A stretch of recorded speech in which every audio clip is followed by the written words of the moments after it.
Ladies and gentlemen, we are live for tonight's running of the Dude Wipes 250 at the Martinsville Speedway for the next round of the NASCAR Xfinity Series 2024 schedule. We have a 250 lap race for you around the half-mile short track paper clip in Martinsville, Virginia, as we'll go through tonight's starting lineup before we get things underway in about another 10 to 15 minutes or so. On the pole here tonight for the first time this season for Junior Motorsports will be Brandon Jones on the number 9, and starting to his outside will be Cole Custer.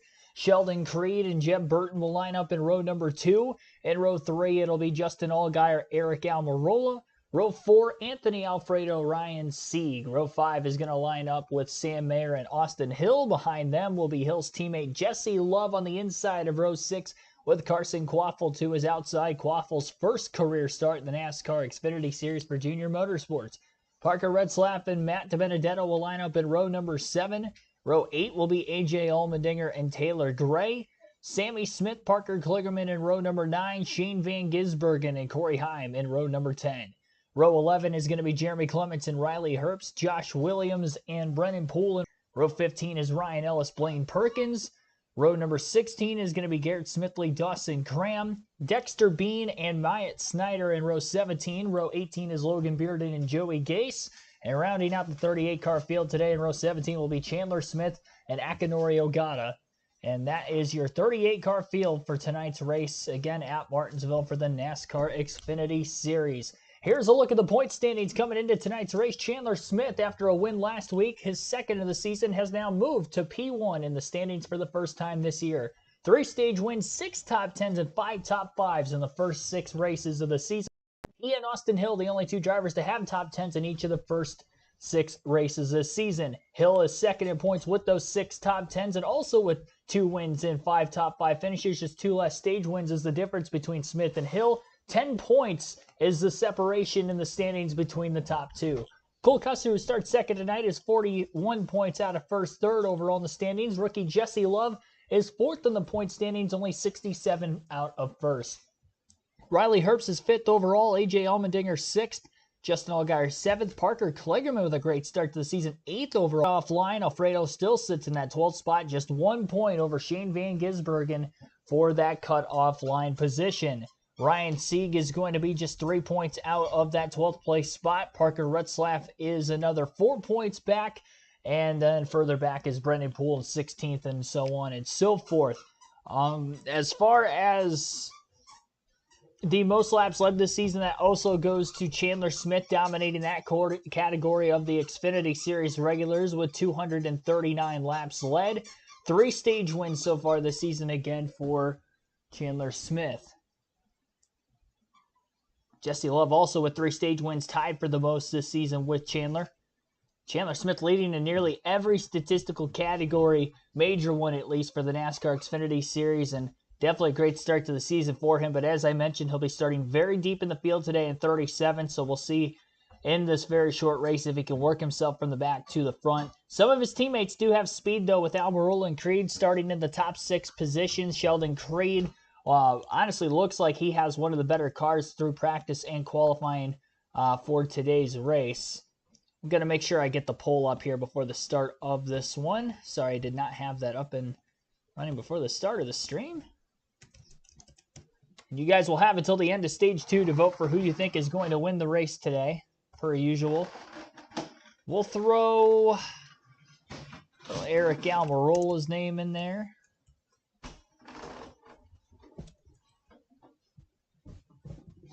See who will win Xfinity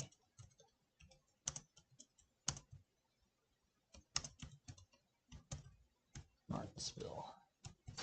Did look pretty good through practice and qualifying, and also throw Cole Custer's name in there as he has looked pretty quick so far this weekend as well. So the poll is now open, and again, you can vote for who you think is going to win this race here today.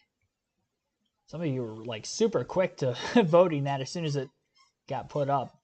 Quick shout outs, Michael Turner, Terry Lewis, Chris Davis, Earl Arnold Jr., Wade Solinsky, Bond 1771, and others. Welcome into the stream here very early. A lot of you guys were just watching the practice qualifying stream we had about an hour ago. That ended up finishing. And we set a new stream record for the most likes in a single practice qualifying stream so far this season, 104. Right at the end of that stream. We could even have more than that now after the stream had finished. So greatly appreciate that again. Thanks for everybody that tuned in for that stream already here tonight. But this is going to be our second go at it for the night, our third this weekend. And we still have some Cup Series action tomorrow afternoon. That will begin at 2:30 Eastern time as well. The Academy, Lincoln Kim Hollingsworth, also welcome into the stream.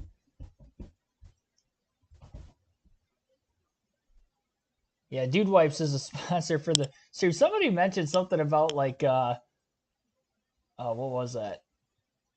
I can't even see the comment anymore. It's too far back. I think it was before the stream started. Somebody said something about like, it's like, you might as well just like use steel wool or something. And that's hilarious. It's also got to be very, very painful. I highly recommend not using steel wool. Ryan Blaney, Austin Cindric are the guest driver analysts for tonight's race alongside Adam Alexandra in the Fox Sports 1 booth. Again, this race is on Fox Sports 1. For anybody wondering, tomorrow's Cup race also on Fox Sports 1. It'll be the first Cup race on FS1 for the points pain races so far this season. Allgaier, Sammy Smith, Jones, Chandler Smith to the rear. Vargas DNQ. Yep, that is correct. So even though Brandon Jones qualified on the pole, we'll be starting pretty deep. Chandler Smith already, obviously, in the back anyway, based off qualifying practice. Qualifying and practice actually took place yesterday for the Xfinity Series. Cup practice qualifying was the only practice qualifying session today, and obviously the Truck Series had their race as well as practice and qualifying yesterday afternoon into yesterday night. So get ready here for this one today. And I'm excited to see how this goes. Hopefully it's not a wreck fest. We tend to see that for the Xfinity Series at Martinsville, and we kind of saw that in the truck race last night, so I really hope that doesn't happen 2 nights in a row. Me being a huge wrestling fan and WrestleMania on right now, I really hope it's not a wreck fest like last night, and I can get through this race as soon as possible.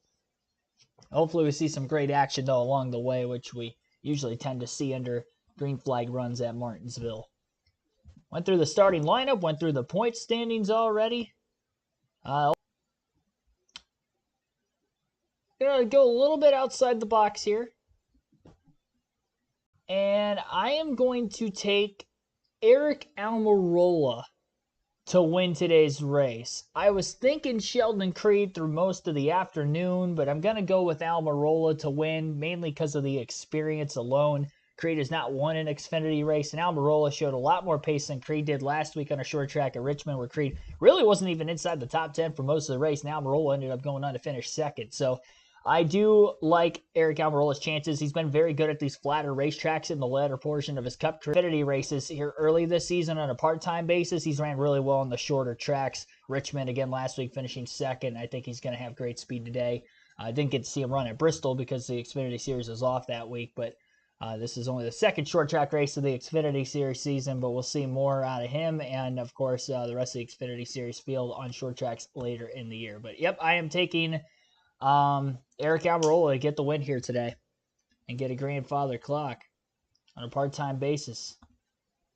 That car has won already this season with John Hunter Nemechek winning in the 20 back at Las Vegas early in the year. Robbie Crawford, thanks for tuning in as well. Many others. And be sure to hit that subscribe button. I don't know what we're at as far as on the goal to get to 5,000 this weekend. I know going into the stream earlier, we only needed 43. That was before practice and qualifying started. I'm going to see where we're at right now. Actually, that was like during the stream when I was at that. We're 38 away. We have knocked that number down. 38 subscribers away from 5,000. So be sure to hit that subscribe button. We could hit it tonight. It's going to be tough on an Xfinity Series race, but we could do it tonight. You never know. There's a lot of sports going on tonight, though, too. And the men's Final Four, WrestleMania is going on tonight. It's a big night. So that's why I really do appreciate you guys that have already tuned in with that practice and qualifying stream earlier with everything else going on. Obviously, baseball season's in full swing right now, too. So the Detroit Tigers end up losing their second game today. Got shut out for the first time this year, 4-0 loss. Hit like and share, yeah, for sure. Our goal is 100 likes on the stream. We hit that. We more than doubled our like goal earlier today in the practice qualifying stream. So let's try to get this to. How do we buy dude? I thought for a second you were gonna say how do we use dude wipes, and I was not gonna go into detail on that. But how do you buy them? I would imagine it's probably online. It's like an online shop. I've seen multiple YouTubers, in fact, that have had that. Like sponsor before, so I'd imagine it's like an online store. I don't think they sell any in stores. Have to let me know in the chat if they do or not.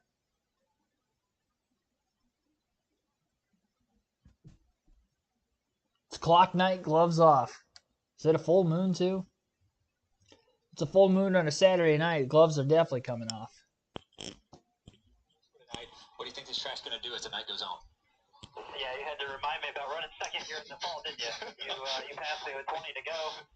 Made my mom, my grandma, my kids, everybody cry for the drive home. So that was actually really sad.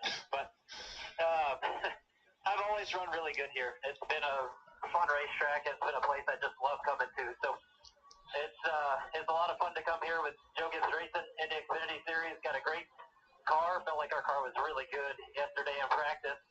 And everybody on this He Gets This team brought me a really fast Toyota GR Supra. So I don't know what it's going to be like tonight, honestly. I have no idea. So we'll just have to wait and see. I think we got a good enough car to be in the mix. Hopefully it's as fast as the Xfinity Internet. We're all racing. Well, there's 4 of us racing for $100 grand. So hopefully we can get that and get a grandfather clock tonight. Yes, sir. Hopefully you get that $100 grand and a grandfather clock. And my sincere apologies for making your family cry. Hopefully you make up for it tonight. Yeah, man. Thank you, guys. Have fun. Enjoy the show. Should be a fun night. I didn't know this was going to be an emotional program tonight. Awesome. You know, Drivers don't forget. I was like, man, he ran good here in the fall, complimenting. And Right when you hit him with the second place, I'm like, he's not going to like that. I know, but I just wanted to say, Eric Alvarado is really good here. Let's go from the veteran to the rookie, Jesse Love. First appearance at Martinsville, qualified 11th. Dial him up, Austin. Hey, Jesse, it's Austin, Adam, and Ryan up in the FS1 booth. You got us? Hey, guys, boys. Well, a rookie at Martinsville. Tell us about it. What are your priorities tonight? How are you going to get that thing in victory lane? This place is so dang tough. It's ridiculous. I mean, I thought Richard was going to be hard, and this place definitely takes the cake for sure. But I got a great group of guys around this wheeling group, and really proud to be a part of it. So I think that we'll figure it out as we go. I just try to drive the heck out of it in qualifying, and I thought I made a pretty good lap. So just got to get the track position here and be aggressive, and I think that by the end of it, we'll be in contention. Awesome. Sounds great. Best of luck, Jesse. Keep it clean. I'll try. Mentioned Jesse Love starting 11th tonight. Here is the starting grid. Brandon Jones qualified on the pole. He's dropping to the rear. Cole Custer on the front row. He's looking for his second career win on a short track. Sheldon Creed starts P3, row 2 on the bottom. Jim Burton, great qualifying effort. Virginia native, looking forward to having a really good night. Justin Allgaier, we said, going to the back for adjustments. Eric Alvarado starting P6. Another really great qualifying effort by Anthony Alfredo here on row 4, starting P7. Also Ryan Sieg, P8 in row 4. Row 5, we got Sam Mayer and Austin Hill. Both guys that'll be looking to have a good run tonight. 2 youngsters in row 6. We talked to Jesse Love alongside him, making his first ever start in the Xfinity Series, 20-year-old Carson Quapple. You can watch the rest of your starting grid in our pylon. Now we check in with our pit reporters, Regan Smith and Josh Sims. Hey there, Josh. Well, Adam, 20-year-old Carson Quartz, the 2-time Cars late model stock tour champ, is new to this series, not new to this track. He's got a couple late model starts here in the past, and when I caught up with him earlier, he said, look, I was super nervous yesterday, feel much better today. I have a really good car. I'm going to learn as much as I can in stage 1 and show what I got going forward, Regan. Well, Josh, it's been a near-perfect start to the Xfinity season for Chandler Smith, winner of 2 of the last 3 races. But yesterday in practice, the team faced the first heavy amount of adversity that they have had this season. Early on in practice, contact with the wall forced damage to his number 81 race car. The team, because of proximity to Charlotte, decided to take the car back to their shop in Huntersville, North Carolina to work on it last night. It was a late night until about 1 o'clock.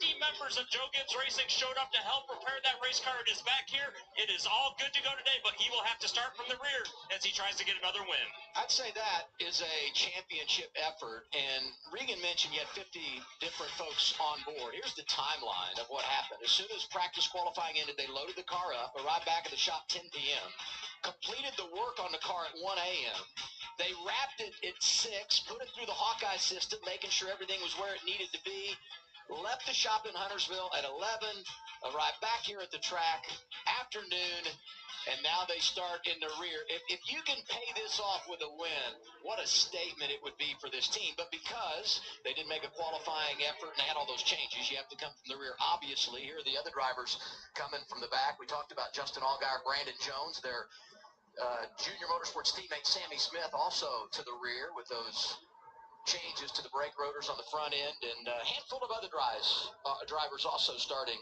shotgun on the field. Let's listen in on Justin Allgaier's radio. I'm ready to go. Go put a good show on here from the back. All y'all boys. TV's proud of it too. They're actually super excited. They said they want to watch us come from the back, so, why not, right? Showtime, right? That's right. Justin Allgaier runs really good here. I mean, starting to the bag, I don't think that's, like you said, he's not too worried. I mean, they got plenty of time to get up there. They run great. They're very confident in this place. Junior Motorsports always runs really well here. So, I mean, all three of those cars, I'm really going to be looking for, to come from the front. Brandon Jones sat on the pole, so he and Justin are going to be really fast, and they'll be up there before you know it. See the length of this race, 250 laps. Stage breakdown, 60, 60, and 130. The most likely strategy is fit somewhere toward the end of the stage or once the caution comes out at the end of the stage. And everyone has 3 sets of tires in the pits, likely would make 1 pit stop in that final stage. And we talk about our Dash for Cash, those drivers going for an extra $100,000 tonight. When you look at our pylon this evening, those 4 drivers will be highlighted in purple. They're coming to the green, Sheldon Creek taking the All right, pace car is off, and 250 laps under the lights at Martinsville is about to begin, as it'll be Sheldon Creed on the front row with Cole Custer. Custer, the control car, green flag in the air, off the outside lane, gets a good roll. We're underway. Not quite clear in the middle of turns 1 and 2 is Custer on that outside lane, but off the exit of the corner he will be clear, and now the battle is on for second between the 27 of Jeb Burton and the 18 of Sheldon Creed. Burton on the outside slides way up the racetrack, tries to cut back down in line, and he does in third successfully in front of Anthony Alfredo, who has a good starting spot today, and as well as, of course, the driver he is running alongside for position, Eric Almirola. Almirola clear of Alfredo for 4th. Sam Mayer now looking to attack on the 5 car for the 5th place position. Custer leads the first couple laps of this race under green flag run. 4 drivers running for the Dash for Cash and an additional $100,000 today. Whether they win the race or not, it's just the best finisher of those 4. Those 4 drivers would include Eric Almirola, Jesse Love, Chandler Smith, and Parker Kligerman. So we'll highlight that throughout the course of the night as well, as the Dash for Cash began last week. Top 4 from today's race will be entered in the Dash for Cash the following week. It could be the same 4, it could be a different 4. We'll have to wait and see.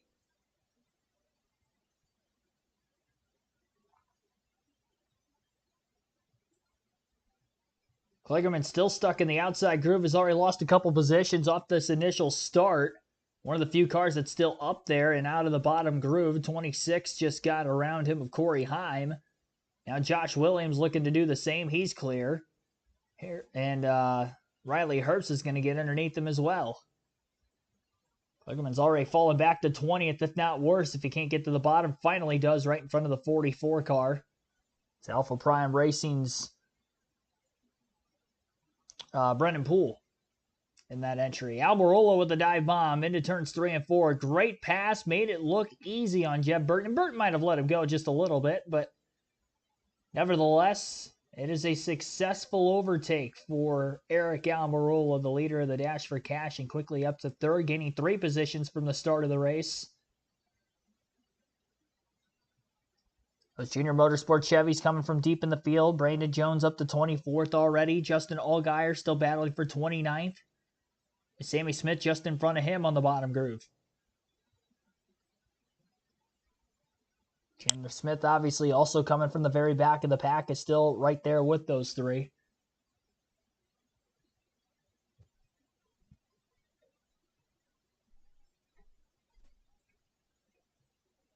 Matt DiBenedetto up to 13th, and we have our first caution, a spin. The 92 is around off the front bumper of Sammy Smith. That's Dexter Bean in the 92.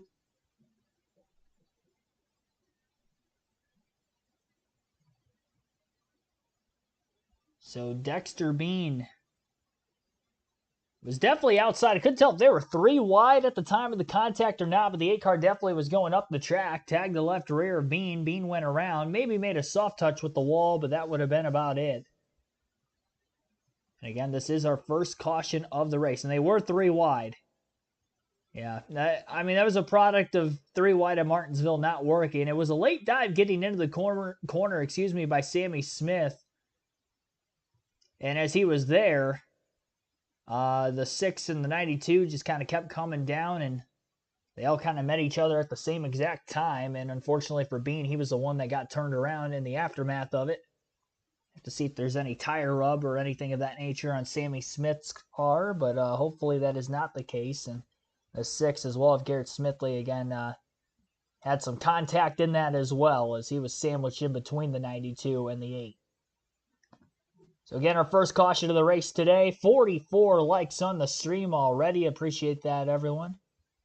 And again, be sure to hit that like button if you guys haven't done so yet. 60 laps in stages 1 and 2 and 130 laps in the final stage. Yep, that is right, Terry. And again, don't forget to vote for who you think is going to win the race tonight. 35 votes have been casted so far. And again, you have until the end of stage 2 to vote. Top 5 at the time of our first caution of the day is Cole Custer, followed by Sheldon Creed in 2nd, Eric Almirola 3rd, Jeb Burton 4th, and Anthony Alfredo in 5th. And Custer has led the first 10 laps of the race. Was it the original number 1 starter for this race? Qualified 2nd, but got to start on the pole after the 9 of Brandon Jones had to drop to the rear of the field for the start of the race today after he hadn't qualified on the pole.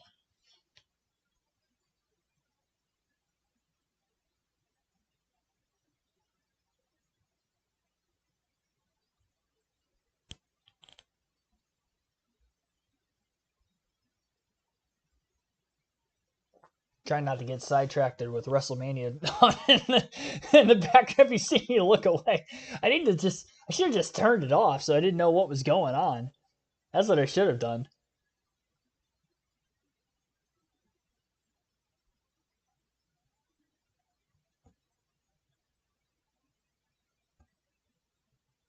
There's no sound on, so I can't even hear what the heck's happening. Makes it look even weirder. Bob Uncle, thanks for tuning into the stream. Does hashtag mean rookie? Yes, the hashtag means rookie, and then the I in parentheses means that they are not running for points in that series. So that's why you see that next to Taylor Gray, Corey Heim. Now, Eric Almirola is not a Cup Series regular anymore, so that's why the I's not there. He's technically getting points for the Xfinity Series, but he's not running full-time this season for the championship because he has not made a start in every race. So even if he wins, it wouldn't qualify him for the playoffs. Pace car is on to pit road. A very quick caution. Only ran about 4 laps under the yellow. So quick cleanup there. Credit to the AMR safety team. Around the track, Dexter Bean continues on in the race, and we continue on as well. Cole Custer going to take the inside lane for the restart this time. He took the outside lane off the initial start. Sheldon Creed to his outside, inverted of how the front row was out of the get-go. Door-to-door down the backstretch, a nose out in front for Custer on the inside lane. Sheldon Creed still up high. And Eric Almirola creeping into the picture underneath his teammate Creed for second as Custer's clear and leads yet another green flag lap. A lot of the field 2x2 back behind him. They didn't get a single file as quickly on this restart compared to the initial start.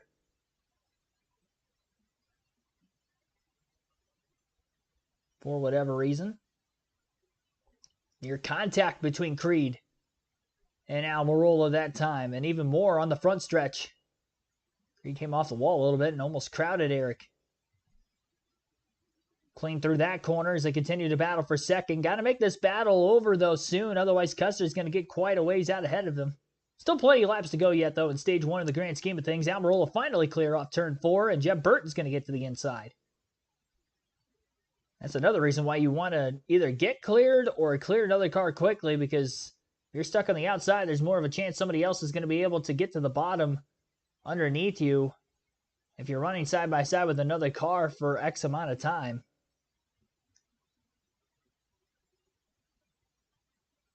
But Creed did get down into the 3rd place position, and again, his teammate had just passed him. Jesse Love is up to the 8th place position. And he is another one of those Dash for Cash drivers trying to catch Almirola for the top spot in the Dash for Cash right now. And again, Almirola P2. He's 0.4 of a second off race leader Cole Custer. Off this restart, Sheldon Creed is now 0.9 of a second off the lead in 3rd. Jeb Burton 1.1 seconds back in 4th. And Sam Mayer is 1.5 seconds off the lead in 5th. So that is the top 5 in the running order after this race start. And because we only went 9 laps before the first caution of the race, lap 8, in fact, was when the caution flag had came out. There was nobody a lap down at that time, so nobody had gotten the free pass, obviously. So all 38 cars still in the race and still on the lead lap in the early of the Dude Wipes 250. Chandler Smith, after starting 37th, taking the car back to the Charlotte shop overnight to make some repairs. Brought it back to the track early this afternoon. Got through inspection and he's trying to make the comeback here after not qualifying the car yesterday after a crash in practice. Up to 26th place. Again for Chandler Smith, running side by side with a couple of guys that started further back. The 7 of Allgaier to his outside, and the 9 of Brandon Jones right in front of him. This driver's moved up through the field about a dozen positions, and they've kind of been stalled back since this restart. They haven't really picked up any more. Sammy Smith, who is part of the reason that that caution had come out, is also right in front of the 9 car in the 22nd place position.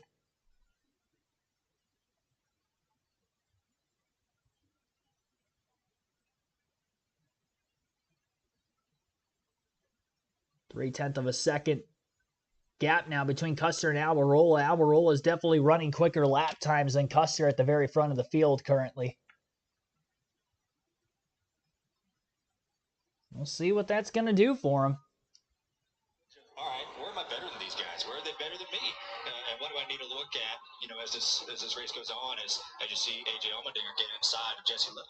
Allmendinger seems to always run good at Martinsville. A pair of runner-up finishes here on the Cup side in his career. His teammate, Shane Van Gisbergen, the supercar champion, seeing this place for the first time. In fact, a couple of drivers here from Colleague Racing. Josh Williams on the move in the 11, coming off his best run of 2024, was 12th last week at Richmond. Racing for 19th. Final spot in the top 10, Ryan Sieg in the 39. The 21 is Austin Hill. He's been top 10 every race this year, and things getting tight at the front. Our Ford Performance onboard camera with a nice view of the 20 of Eric Almirola right now, Regan.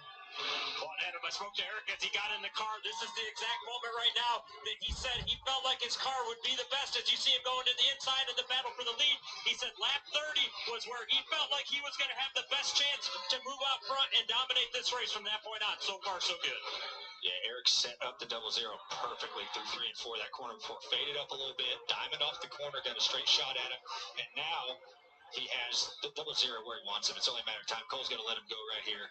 But yeah, that's just experience, Eric. And you can honestly see, if you look at the left front brake rotors of the 20 and the 0-0, the 0-0 has way more heat in his left front and the left rear, honestly, than Eric does in the 20. And you're going to see that all night. It's perfect. You can see it perfectly at night. And that just shows how hard you're pushing the brakes, how much you're using of those brakes. And as brakes gets hotter, your tire pressures are going to grow, right? So the 0-0 was good early. He's using a lot of brake. Eric isn't using as much brake, so it's going to let his car be a little bit better through the long run, and that's showing up. Yeah, I think what made Eric be able to make that pass, and Ryan and I've touched on it already enough to start this race, is you look at the racetrack, you've got a bit of a black groove going on here, and as that starts to happen, you can start to have that wide entry, you can start to do that diamond and start to try and cross over guys throughout the corner, and that's exactly what Eric did. Kind of waited for his time, got 30 laps into the run, saw that lane was available, and was able to use it. Anthony Alfredo has been really good early. And right behind him, Parker Retzloff. We talked about Jeff Burton, and he's off to a strong start in fourth. But across the board, Jordan Anderson Racing, really good so far this evening. At 31 after qualifying on the pole last week at Richmond. Serving notice again tonight they came to play. But look out, 16 has something to say about that. Allmendinger up to 7th now. Yeah, not too long ago, AJ was passing the 2, Jesse Love, for 10th, and they've driven away from him by about a second and a half, and you see AJ really making some good ground up. AJ is a great racer here at Martinsville. He's always run up towards the front no matter what series it is, and it's really showing right now. So his car looks really good. I'm really curious to see what he can do as this race goes on. Teammates for 10th, the 2, the rookie Jesse Love, the veteran inside of him, Austin Hill. Hill already with 2 wins this year, and right behind him an early mover, Riley Herbston to 98. Carson Quapple looks strong out of the gates, making his debut in the 88. Can't say enough about what Junior Motorsports has done, bringing 5 cars to the track the last 2 weeks. And last weekend was Bubba Pollard who made his Xfinity debut, the late model legend. He finished top 10 at Richmond. 27 laps to go in stage 1 yet. Eric Almirola now out to a half a second lead after just overtaking Cole Custer at the front of the field moments ago. Custer remains in second. Sheldon Creed is third. Sam Mayer fourth. Jeb Burton fifth. Anthony Alfredo in sixth. AJ Allmendinger 7th, Parker Retzlaff 8th, Ryan Sieg 9th, and Jesse Love rounds out the top 10 at the end of lap 35 of 250. And we still have, again, about 26 laps to go in stage number 1. Almirola is just about ready to work his way into lap traffic for the first time today, but it is a 3-car breakaway at the front of the field, almost a 4-second gap between Creed and Mayer until the caution ended up coming out here now moments ago. Heavy impact for Haley Deegan on the back straightaway. The front end of her race car is all sorts of torn up. And we'll have to take a look to see exactly how this ended up transpiring as we're under caution again for the second time. Tire, and we're not like it's cold enough. Fair. Trying to find positives. Here's what's interesting. Caution, 25 to go on the stage, and the door could be open for a little strategy, maybe somebody flipping it as we go back and see exactly what brought out the caution here. Yeah, hard to say whether he was getting pushed from behind or was at Poole behind Deegan, but she was pinching the 44 down onto the curb there, and obviously they all got together. It seemed like just ripped the nose off. That's really all the damage there was, but. That's a tough spot, right? I mean, you see this curve, this white and red curve on the inside. That thing is like 10 inches tall. Just pretty steep. It's not like you can just. You see us running the apron sometimes to kind of de-wedge the car to make a turn. You can't touch that thing. It's going to ship you off of it. So in that scenario with the 15 and Poole, right, she kind of held him pretty tight. He's against the curb. He's going to bounce off the curb and kind of get into you. So as the outside car, you have to really pay attention to how much room does that guy have inside of me, because there's no room for him to go down, right? He's going to bounce off the curb and kind of, spin you out like you just saw there. So that's just one of those things where it gets really tight on the exit of these corners, and you have to be aware of where everyone's at all times. But that curve is treacherous, and you see it a lot. Guys bouncing off of it, bouncing into other cars, and it could cause problems quick, as we just saw. The one name that we didn't mention there that was involved in that accident, got a piece of it, Kyle Weatherman in the 91 on the right front, a little banged up as he tried to get through. Any takers? Well, here's what's going to be interesting is those drivers that started in the back, and we won't see them. I mean, they're just coming off turn 2 now. Those are the ones that I thought could be a candidate here. Pretty Carson move. Yeah. I like that move by the 88. He was running 13th. Yep, all JRM's coming. Okay, yeah, all JRM. They must have had a team radio. Oh, the crew chiefs talking to each other. This tells you that. Hey, we're going to try to flip this. So, Regan, what do you got? Well, guys, you see it right here, an opportunity for some of these guys to pit early and maybe change up what's going on in the race for them. Two of the cars that are going to pit right now, the number 7 of Justin Allgaier, his car is too loose. They were trying to adjust it before the race started to get ahead of the racetrack, which they felt like was going to tighten up as it went. They went a little too far. They're going to back out of that just a little bit. And the 9 of Brandon Jones, who was scheduled to start on the pole but had to go to the rear, he needs more rotation. The car's not turning with the front as good as he wants to through the middle. I talked to a lot of crew chiefs, and these guys that are calling the shots for those that started in the rear told me right around lap 35. If I had to make a pick for a lap number of when I want to flip it, this is it. They hit the sweet spot. They've got their service, and now they can play the game to get some track position at the end of stage 1. Second caution of the night.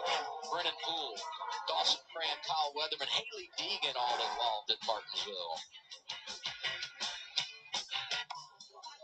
You know what's brilliant? Boring. Think about it. Boring is the unsung catalyst for bold. What straps gold to a rocket and hurtles it into space? Boring does. Boring makes vacations happen. Early retirement's possible. And startups start up because it's smart, dependable, and steady. All words you want from your bank. For nearly 160 years, PNC Bank has been brilliantly boring so you can be happily fulfilled. Which is pretty unboring if you think about it. This is David's look of joy. And this is his John Deere. Got sidetracked again. Gotta stop doing. I had no clue the ad was playing. I was so zoned out there. I'm sorry, everybody. Be sure to hit the like button. Otherwise, we are under caution for the second time today. Incident on the back straightaway that included Haley Deegan in the 1544 car of Brennan Poole. And the 91 of Kyle Weatherman were the 3 involved. Right off the exit of turn 2, really, but the action ended up stopping on the backstretch. Still under caution, obviously. With this being the case, had some split strategies on pit road just moments ago. Some of the junior motorsport cars coming down, as well as some others throughout the field as well. As far as this race goes, we are down to a little less than 20 laps to go in stage 1 when we get back to racing. And again, this is yellow number 2. We will keep this live commentary stream rolling. Average race speed at 66.82 miles an hour with the 2 early yellows. Guaranteed at least 2 more with the stage yellows yet, but I'm sure we'll see more than that based off the race pace here in the early going. Just got into lap traffic right when that caution ended up coming out. I believe Dawson Cram went a lap down, as well as Joey Gase, and Gase ended up getting the free pass to get back on the lead lap. So they were just getting into lap traffic as that incident took place. NASCAR Vintage 17, Mike G, thanks for tuning in. Frank Powers, many others. 60 likes already on the stream. Again, our goal is 100 likes for this stream, and we're almost 2/3 of the way there already, not even through stage 1. And again, don't forget to vote for who you think is going to win this race today. 51 votes have been casted already. 48% of you say somebody other than Creed, Custer, and Almirola will win. That is the top 3 right now, and Custer with 21% of the votes, 13% for Creed, and 17% for Almirola. Almirola was my pick to win the race in our pre-race there, and we will see what else is going to happen. Come back from the commercial break, and the green flag immediately in the air with 18 laps to go in stage 1. Almirola clear off of turns 1 and 2 with the lead. Creed into second. Custer falls to third. And Sam Mayer up to 4th place. Now in the back bumper of Custer as it's side by side for 5th with Allmendinger and Jeb Burton. AJ on the inside working his way forward still. Anthony Alfredo still hanging out in the top 10, looking for stage points as he comes in on the bubble for the playoff standings. Again, 12th overall in the driver standings into this race. The only 2 drivers locked in with a win into the playoffs is the 2 points leaders of Austin Hill and Chandler Smith with 2 wins apiece. The other wins were taken up by Cup Series regulars.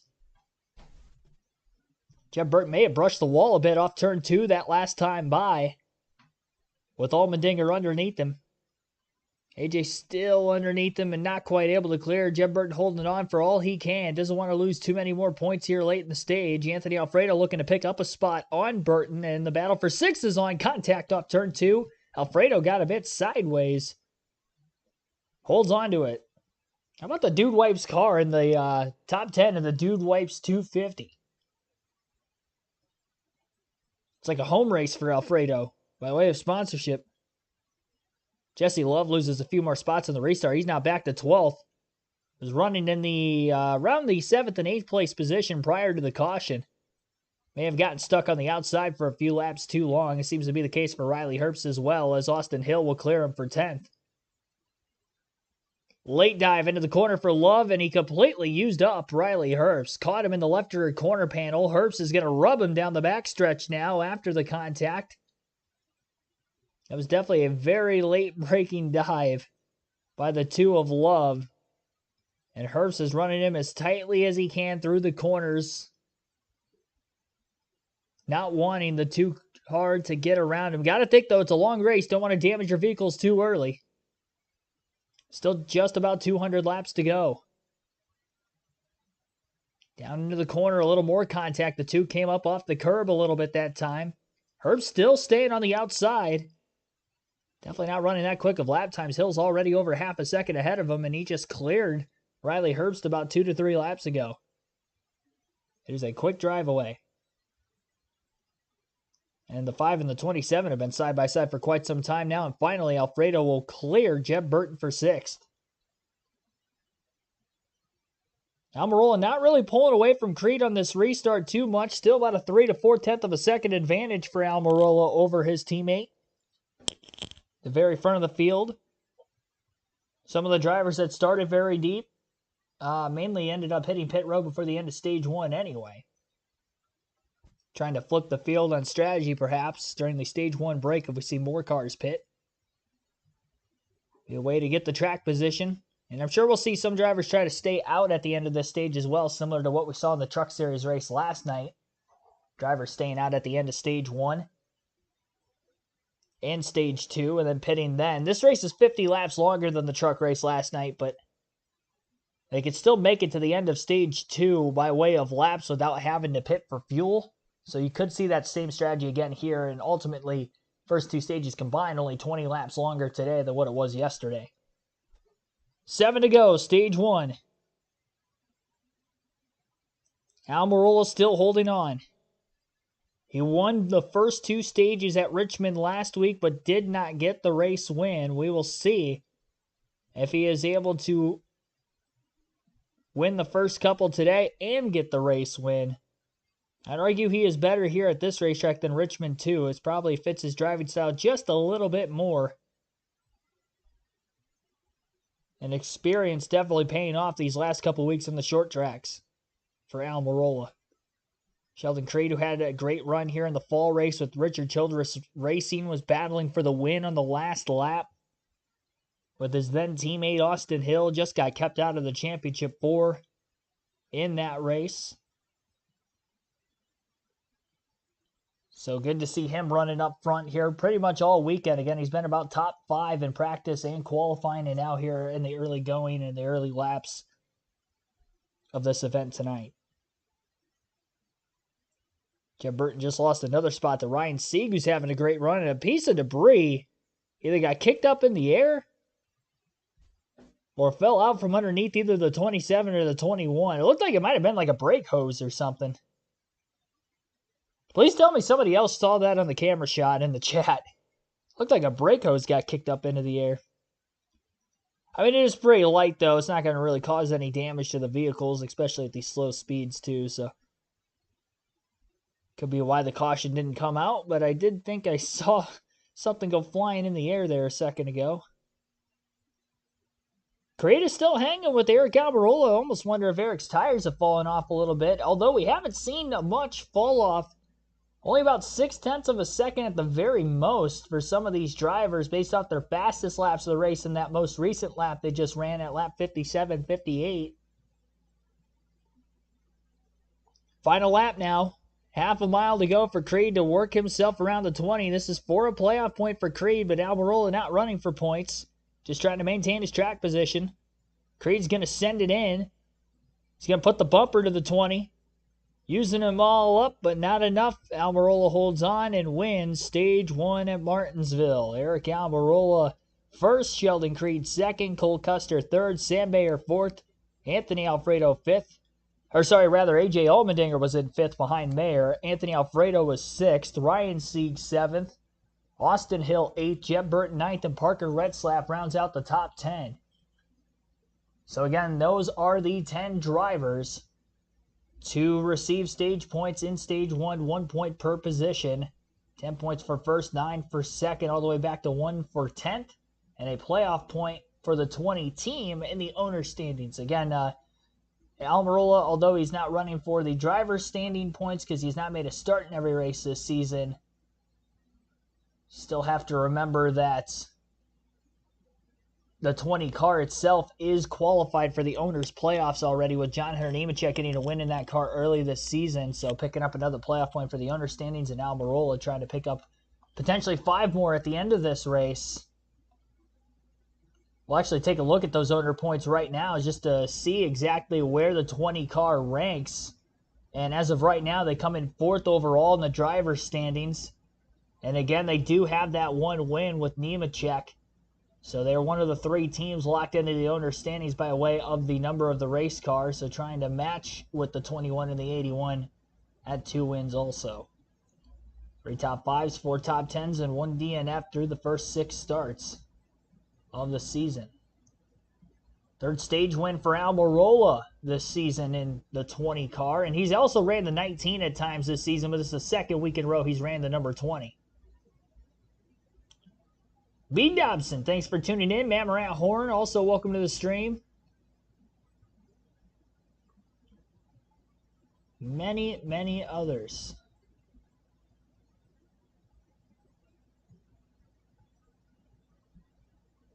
Well over 100 people watching this stream right now. Again, greatly appreciate each and every one of you tuning in. 67 likes. Our goal is to get to 100 likes on the stream tonight. Maybe we set a new stream record for the 2nd time today. We did for the live commentary stream and practice of qualifying for the Cup Series earlier. Again, thank you for that. It hit 104 likes. Our previous record was 94. Our goal is 100 for this stream, but I think to break the most this season, I'll check real quick, but I'm pretty sure we need to get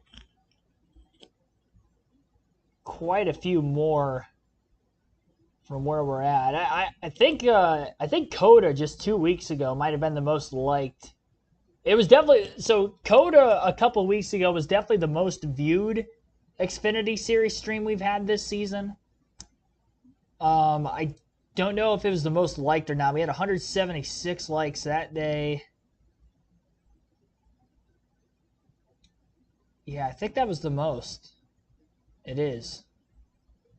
So 176 is the number to beat for likes for the record.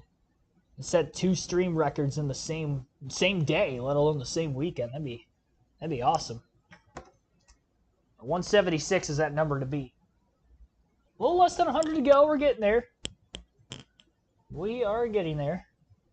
Pit road going to be open this time by. Many of the leaders seem to be coming in. For a living. I'm not going to drop anything. Don't worry. Tight ends have hands, and he's good. Pit road is open. Here they are, Josh. Start with the 18 of Sheldon Creed. Said that car was much better on that last run. He said he needs just a little bit more to finish the corner better. They're going to make a wedge adjustment to help him out. And then for the 00 of Cole Custer, he said he needs more rear grip on the long run. They're going to help him with an air pressure adjustment. Well, the 20 of your leader, Eric Almirola, right now, too loose on entry is his biggest concern, his biggest problem with his car. It's forcing him to not be able to turn the steering wheel as he gets into the corner. A little tight in the middle, but he said that's because of what's going on with the entry. Race off pit road, enormous at Martinsville. This won't be the race for the lead, though, because we had some drivers that had already made pit stops, and the one of Sam Mayer stayed out. Almirola holds serve of those drivers that pitted. But when we reset, it's going to be a junior motorsports parade at the front. Those drivers that came down at lap 35 and Sam Mayer. So many good pictures under the lights at the paperclip. Racing's been physical, and we got more of it when we return on FS1. Ace, your backyard is right. Alrighty, so all the junior motorsports Chevys that stayed out on the racetrack here because they had pitted during the most recent caution in stage 1, and we only had about 18 laps on their tires at this point with that green flag run to the end of the stage are going to be the leaders. Almirola will be 7th on the restart behind Sam Mayer, Sammy Smith, Justin Allgaier, Brandon Jones, Joey Gase also stayed out, and then Travis Quaffle, his son, Carson Quaffle, also stayed out of the pits. So we'll have to wait and see how that is going to end up playing out then. Third caution of the day with the stage break at lap 60. And we will take our first ad break of the stream. You're listening live on KRC to the Dude Wipes 250 for the NASCAR Xfinity Series.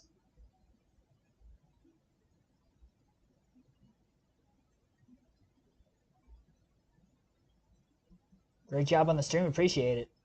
Other than the one time I got distracted by my TV with WrestleMania on in the background or at the end of a ladder match, and I didn't realize the commercial was playing over the course of the audio of the stream at that time.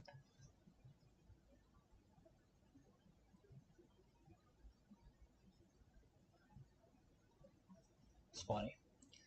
It's funny at the time.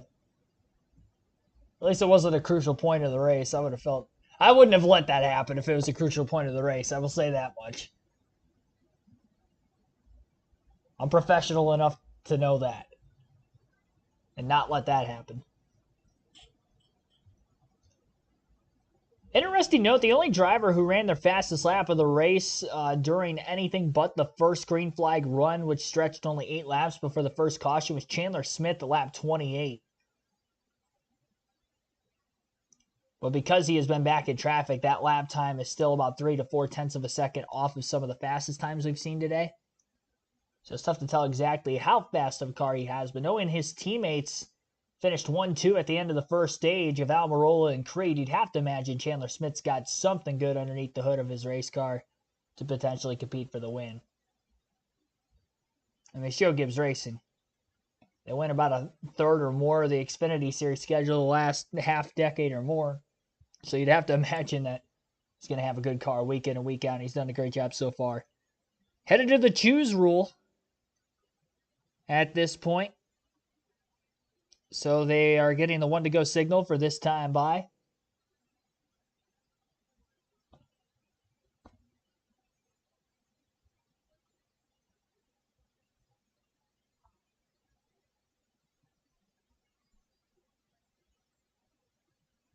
Showing all the bad luck Brandon Jones has had so far this season on these shorter racetracks.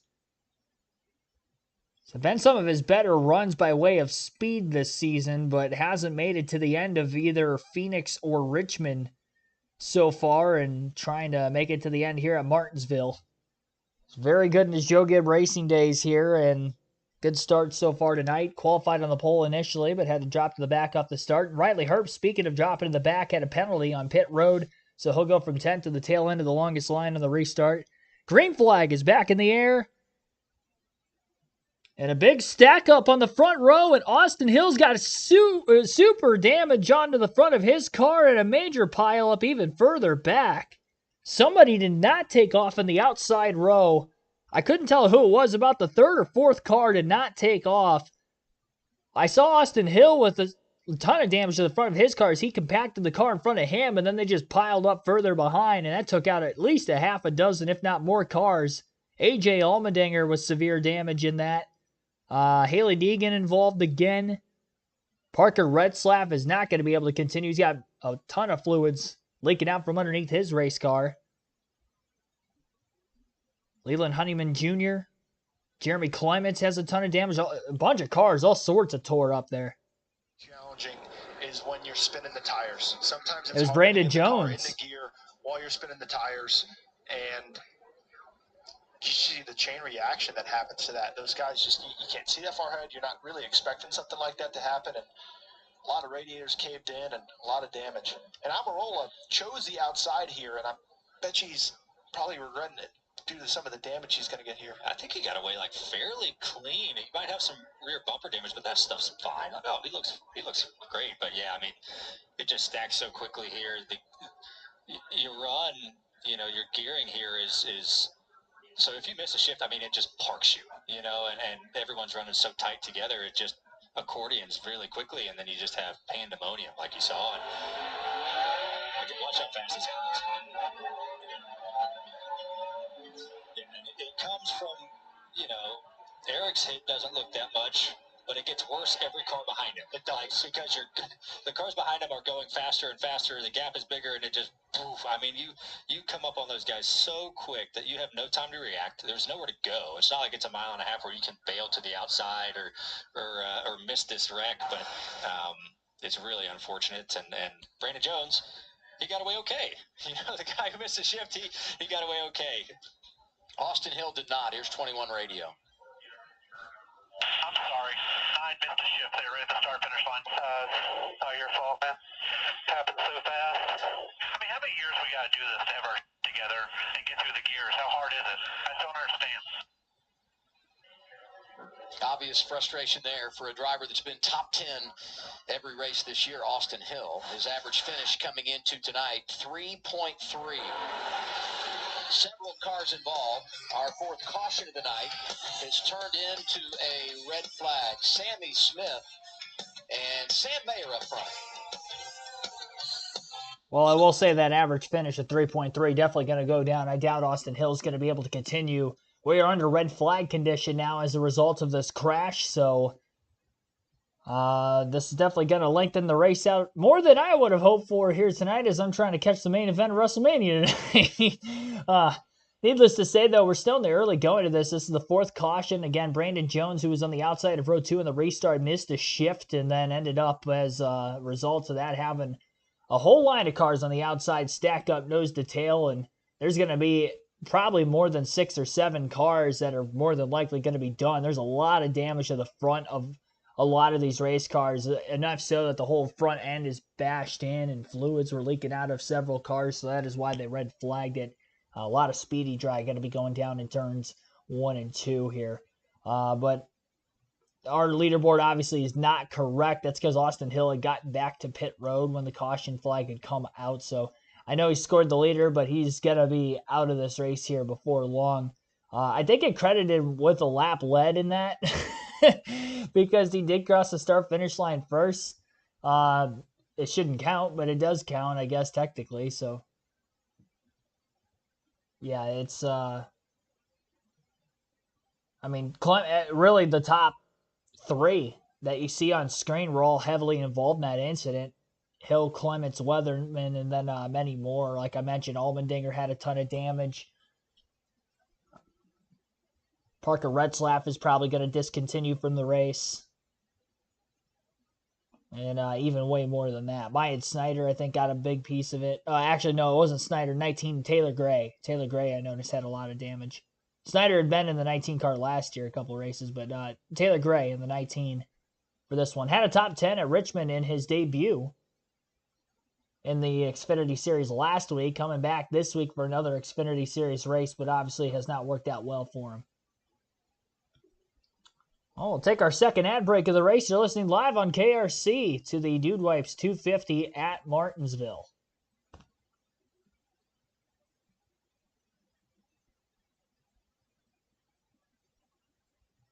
JW Arizona, thanks for tuning in. Main event of WrestleMania tonight. It is The Rock and Roman Reigns against Seth Rollins and Cody Rhodes. Tag team match. I waited 12 years for the... Well, actually, when The Rock last wrestled, I wasn't really watching WWE at that time. That was about the time I had stopped watching. So this is like the first time he's back since like I saw him wrestle when I was a little kid. So for me to see it. So I was excited for tonight. But hopefully I could see it.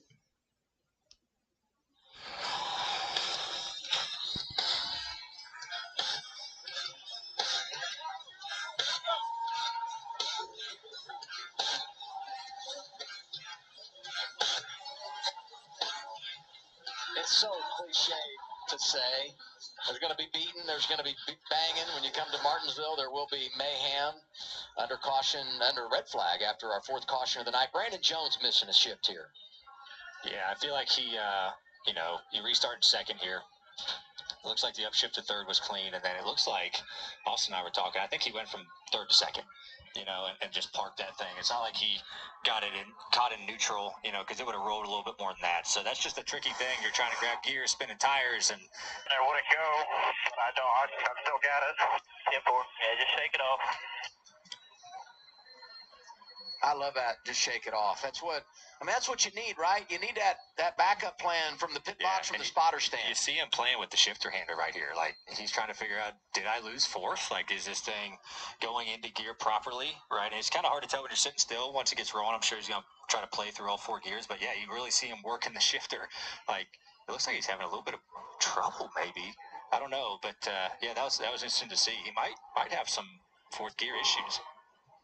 Let's go to his teammate, because they have the most interesting strategy of all tonight. Some pitted midway through stage 1. Others came at the end of the stage. Sam Mayer said, you know what?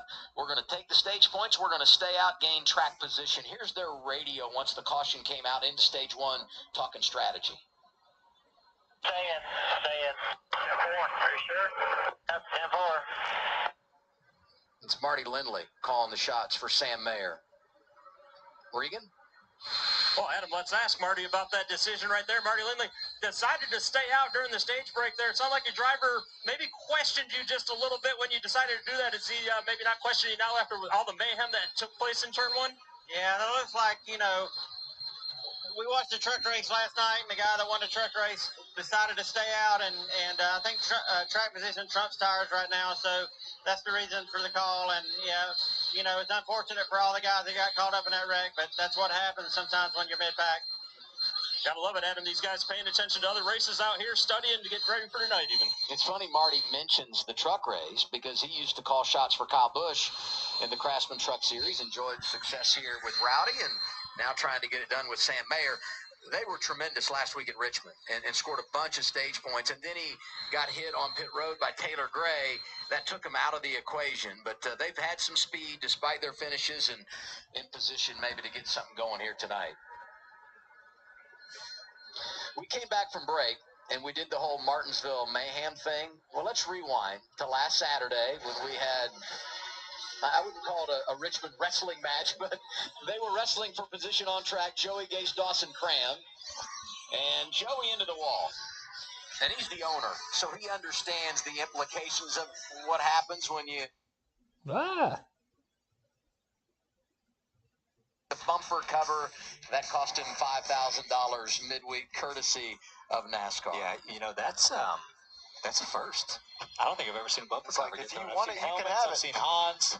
Bumper cover, that's Well, Auger that's a threw first. his own at his own car after Phoenix. We saw that. That's true. So you got to get creative nowadays, Monkey you know. front high. And Joey was very creative. These guys got sponsors out of this, though. They did. That is Payoff. true. That is true. Let's get to know more about this duo.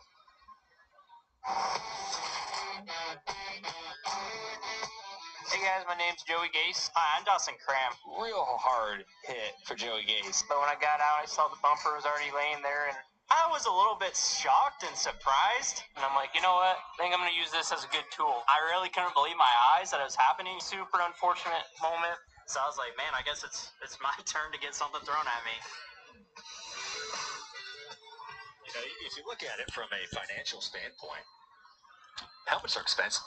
You know, and that helmet was perfectly fine. That bumper was ruined. So in Joey's defense, like, all right, you know, do I throw a helmet? Do I throw a bumper cover? Bumper cover's already killed. I'll throw this bumper cover. It's better than go spend $3-4 grand on a helmet, get it repainted, you know. So Total team owner move. The most economical way to vent your frustrations at a competitor. Yeah. So that's be interesting. It was a good throw too. It was accurate. That's not the easiest thing to carry. That's a big, not very aerodynamically efficient piece. And bumpers that deliver. Well, Joey delivered a bumper to Dawson Cram's hood and windshield. Let's look at the drivers that were involved in our most recent incident here tonight at Martinsville. A whole host of them, and some of those that we anticipated could win the race. There's A.J. Allmendinger. Got a report he has been released from the care center. But look at the list. Anthony Alfredo. Brandon Jones, of course, got it going when he missed the shift. He got a little damage. We saw Allmendinger. Haley Deegan was already banged up. Logan Bearden, who is coming off a solid effort last week in his debut. Corey Heim, Kyle Sieg. We saw Retzloff, Jeremy Clements. Weatherman's been beaten up twice tonight, and the same for his teammate Dexter Bean. Our fourth caution has become a red flag. Early portion of stage 2 at Martinsville for the Xfinity Series. This is the make. All right, still under red flag conditions here at Martinsville Speedway following a major crash on a restart at lap 70 headed into turns 1 and 2. It looks like the red flag has actually just been lifted, and now we're back under caution flag conditions. We'll get a timetable for how long that red flag lasted a little bit later on. All the drivers involved in the incident, here is the list of them. It looks like there were a total of 12 cars, if I'm counting correctly. 12 cars collected in this incident on this lap 70 restart. Brandon Jones, Parker Retzlaff, Kyle Sieg, AJ Allmendinger, Anthony Alfredo were involved. Jeremy Clements, Haley Deegan, Kyle Weatherman. See here, 42 of Leland Honeyman was also involved in the incidents. Corey Heim was involved. And I was forgetting one, the 14 car. Not all of them are going to be out of the race, but I'd say over half of those names are not going to be able to continue due to the damage involved.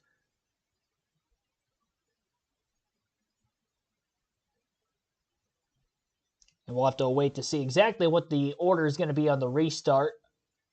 Those at the very front of the field. I don't think any junior motorsport cars are actually taken out in the incident. Obviously, the 9 of Brandon Jones kind of started the whole melee, spinning his tires on the outside of row 2, but he didn't have that much damage to his car.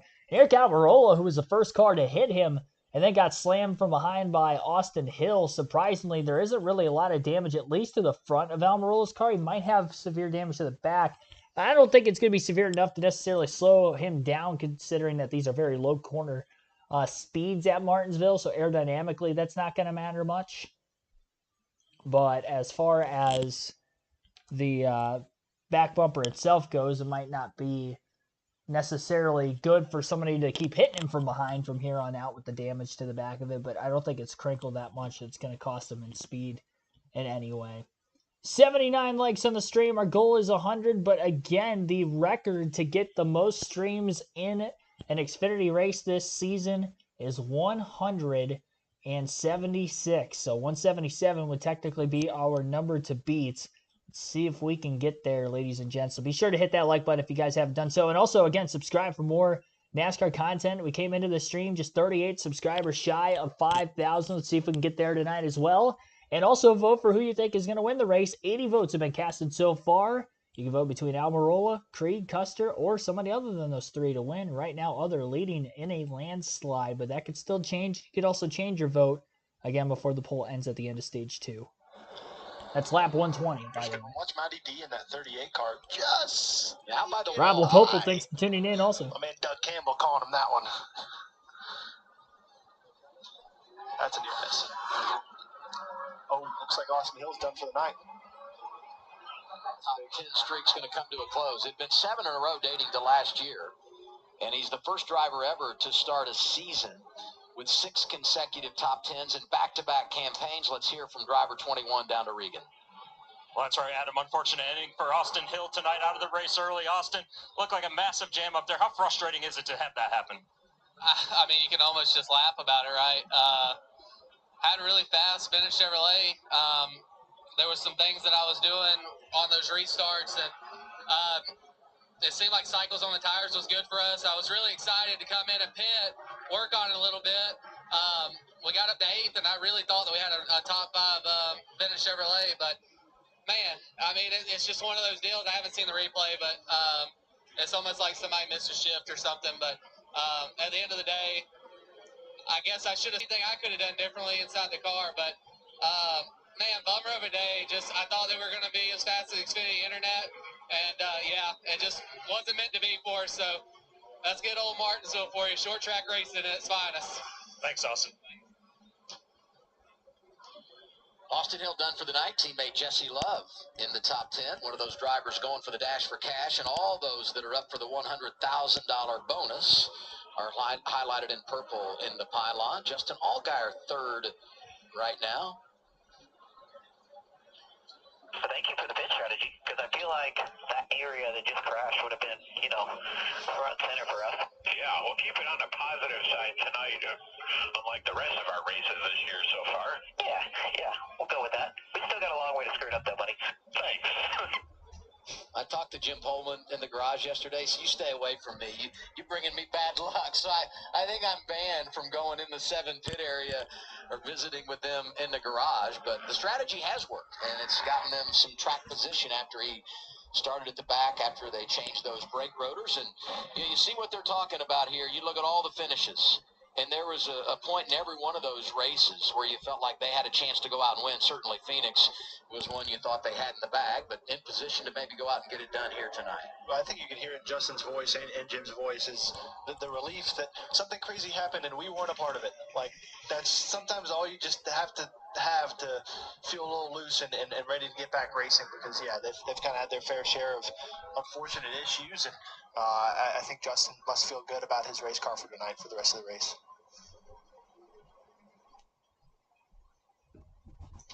Tonight, the NASCAR Xfinity Series. Last night was the Craftsman Trucks. Congratulations, Christian Eckes. Tomorrow, NASCAR's top shelf. It's the Cup Series on FS1 as the circuit is here in Martinsville for some door-to-door action at Paperclip. Pre-race gets going at 2 Eastern Time. Green flag waves at 3 on FS1 and the Fox Sports app.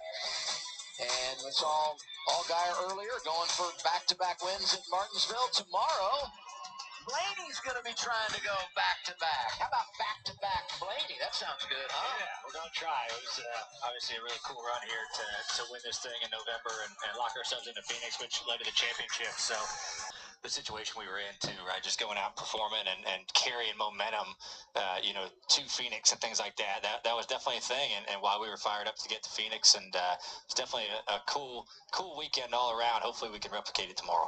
What'd you do with the clock? Yeah, it's in my house. I got one for all my guys. So I ordered like 30 clocks. There's a lot of people that wanted a clock, but that's such a special trophy, and you can get it for everybody, right? So I got myself one in the house, and I got my dad one too to put in the house. So it's a good showpiece. Now we get to the choose as we're anticipating the restart. Sammy Smith goes low. Sam Mayer up high. Look at all the drivers that take that low lane. Tell you what, Sheldon Creed just got a Merry Christmas right there. Holy cow. Yeah, so he's starting behind Sam Mayer with those old tires, like we know. I'm kind of surprised that the 9 possibly didn't choose it, but I think that just shows everyone's mentality. It's right. The spotters all told him, hey, the 1 stayed out there under the stage, and he's got old stuff. So you kind of, as a driver, you're making that decision of where do I want to choose. So we'll see if the 1 can kind of hang and if it works out for the 18 or not. Yeah, I think that's a great point, because even on that last restart, you saw, Sam Mayer lost the lead because his launch was so bad with those older tires compared to Sammy Smith. So, it'll be interesting to see how they get through the first couple corners. And, even if you're Creed, maybe you move them into the 3rd lane and just... Here we got the 2 Sammys on the front rows, Sam Mayer, Sammy Smith. And they're staying pretty equal nose to nose, at least until Mayer got a little tap from behind by Creed on the outside. Nice job by Mayer, though, getting down to the bottom and almost got back underneath the 8 car, getting into turn 3. 1 car gets shifted way wide going into the 3rd turn. That was Jesse Love, lost at least a spot out of that. And Creed gets to the bottom in 3rd pretty easily. Side by side for 4th now going on between Allgaier and Custer at the front of the field. Lap 22, stage 2 of 60, and lap 82 of 250 total again after that red flag that took place moments ago after a big 12-car crash, about a 15 or so minute give or take there on the red flag. As far as the drop of the green flag time, not counting the red flag time, we've been green and cautioned for about 47 minutes now. Justin Allgaier, Cole Custer will give up that battle for position. Allgaier wins it. Side-by-side battle between Custer and Carson Quaffle now. Quaffle on the inside, Cole up high. Eric Almirola looking to work his way forward. Custer falling back to 6th and does get to the bottom in front of Almirola. Almirola going to try the outside to overtake Cole Custer, we'll see if he can get it done. It does not work out well for him, and we'll see if Eric can get back to the inside, and he does. Just chops off the 9 of Brandon Jones. It was a close one, though, to say the least. They're all close ones. They're racing. Inches apart. As Mike Joy would say, closer than most people park. Chandler Smith in his start from the back of the field has worked his way up to 12th, and we are under caution again. Our 5th caution of the race today in the first 85 laps. A caution fest so far tonight. But again, this is caution number 5, and that left front tire is down to the rim for Parker Kligerman. And it was definitely flat before the spin. So he was all by himself at the tail end of the field, as it looked like he had missed pit road that last time by. Maybe it got cut on the front stretch with contact, but definitely some contact which caused that tire to go flat.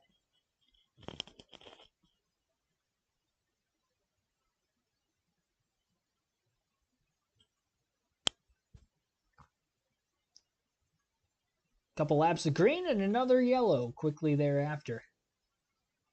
Battle for the dash for cash between Eric Almirola, Jesse Love, Chandler Smith, and Parker Kligerman taking a hit here with Kligerman after winning stage 1. Of the drivers that hit pit road at the end of the first stage, though, I do believe Eric Almirola is the highest running of them. Actually, Cole Custer would technically be. Nope, Sheldon Creed. My bad. Really, the only ones that pitted were the Junior Motorsports Chevys, and then I think there were a couple other cars that stayed out. But Cole Custer and Sheldon Creed would be the top 2. Creed in 3rd place of those that pitted most recently, but only about 18-lap fresher tires. So not really much when you consider there hasn't been a lot of fall off through all 3 series so far this weekend. Cooler track temps in this spring Martinsville Dayton, especially for the truck and Xfinity side, with them being ran under the lights at Martinsville versus at least the Cup race on Sunday will have quite a bit less. Quite a bit more track and air temp than that. I think the track temp during practice earlier was about 92 degrees, so we'll probably see something similar to that. Maybe even a little bit warmer for the actual race itself tomorrow, considering that'll be a slightly earlier in the afternoon than what the practice and qualifying ended up taking place earlier. 82 likes on the stream now. Once again, be sure to hit that like button if you guys haven't done so yet. Subscribe for more NASCAR content along the way. We have live series, Xfinity series, and Truck Series racing, as well as practice and Cup Series qualifying. I should say Cup Series practice and qualifying. Wreck-A-Mania, it is. It is Wreck-A-Mania. 5 cautions and 85 laps. I think we had 5 in the first 70 of the truck race last night, but that race is also 50 laps shorter of a distance than this one. And I think they finished with 10 cautions in that race. I could see there being more. I mean, we've already had 5 yellows. We're guaranteed 1 more at lap 120 with the stage 2 end. Yeah, it's definitely going to be a long night, I think. Glad everybody is staying up, though, and staying with us. I mean, it's not quite late yet, but it will be eventually at this rate that we are going at right now.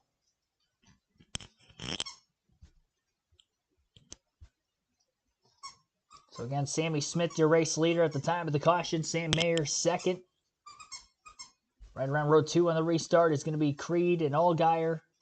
Quaffle Custer, row 3. Almirola Jones, Brandon Jones, that is, in row 4. Jeb Burt and Jesse Love will be right around row 5 for this upcoming restart. Patrick Builds It, thanks for tuning in.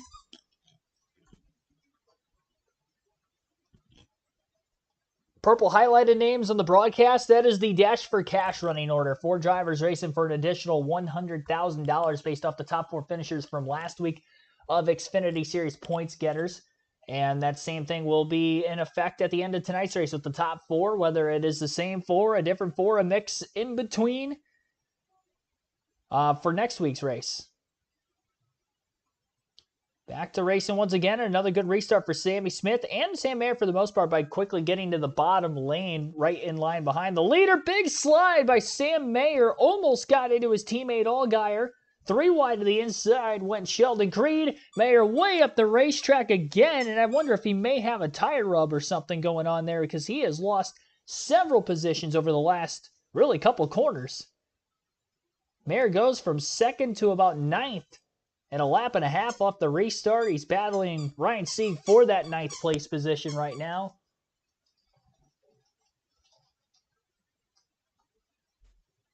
Sammy Smith leads 0.6 of a second, 0.7 of a second now over his new teammate in 2nd. Justin Allgaier, Sheldon Creed going for 2nd place as well to the inside. Creed is definitely there. Right behind him is Quaffle, making his Xfinity Series debut. And Almirola, who won Stage 1, has gained a couple positions up to 5th on the restart. He's right in line behind the 88. Will bounce off the curb that time for Creed. That really hurt his corner exit speed off turn 4 and allowed for Allgaier to clear. Justin is still going to give the 18 a little bit of room to get back underneath him. Justin wasn't too aggressive in trying to shut the door that time. And Creed slipped up again through turns 3 and 4. May have break a little bit of contact door to door off turn 4. Allows for Allgaier to pull away from those two a little bit. And now the battle is more on for 3rd than it was for 2nd. And the pass is going to be complete for Quaffle to get to 3rd place. Junior Motorsports 1, 2, 3 at the front of the field. Almirola now to the inside of Creed for 4th as Sheldon Creed, continues to lose positions. Oh, contact door to door with the teammates. 20 blew the corner just a little bit and ended up making contact.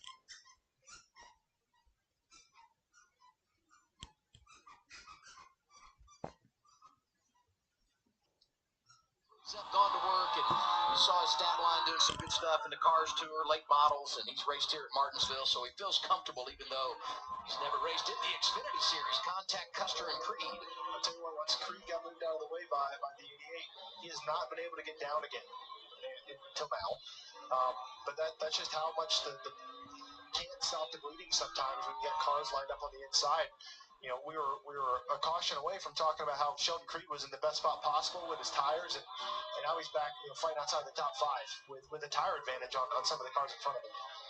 Yeah, in the second lane of the racetrack on that top, it's at its worst, on the restarts because hot tires pick up all that rubber that we talk about, and to where, the top really struggles on restarts, especially on like fairly new tires. Maybe if you get 50, 60 laps on your tires, you have a restart. It can kind of hang because the drive on the bottom car is struggling.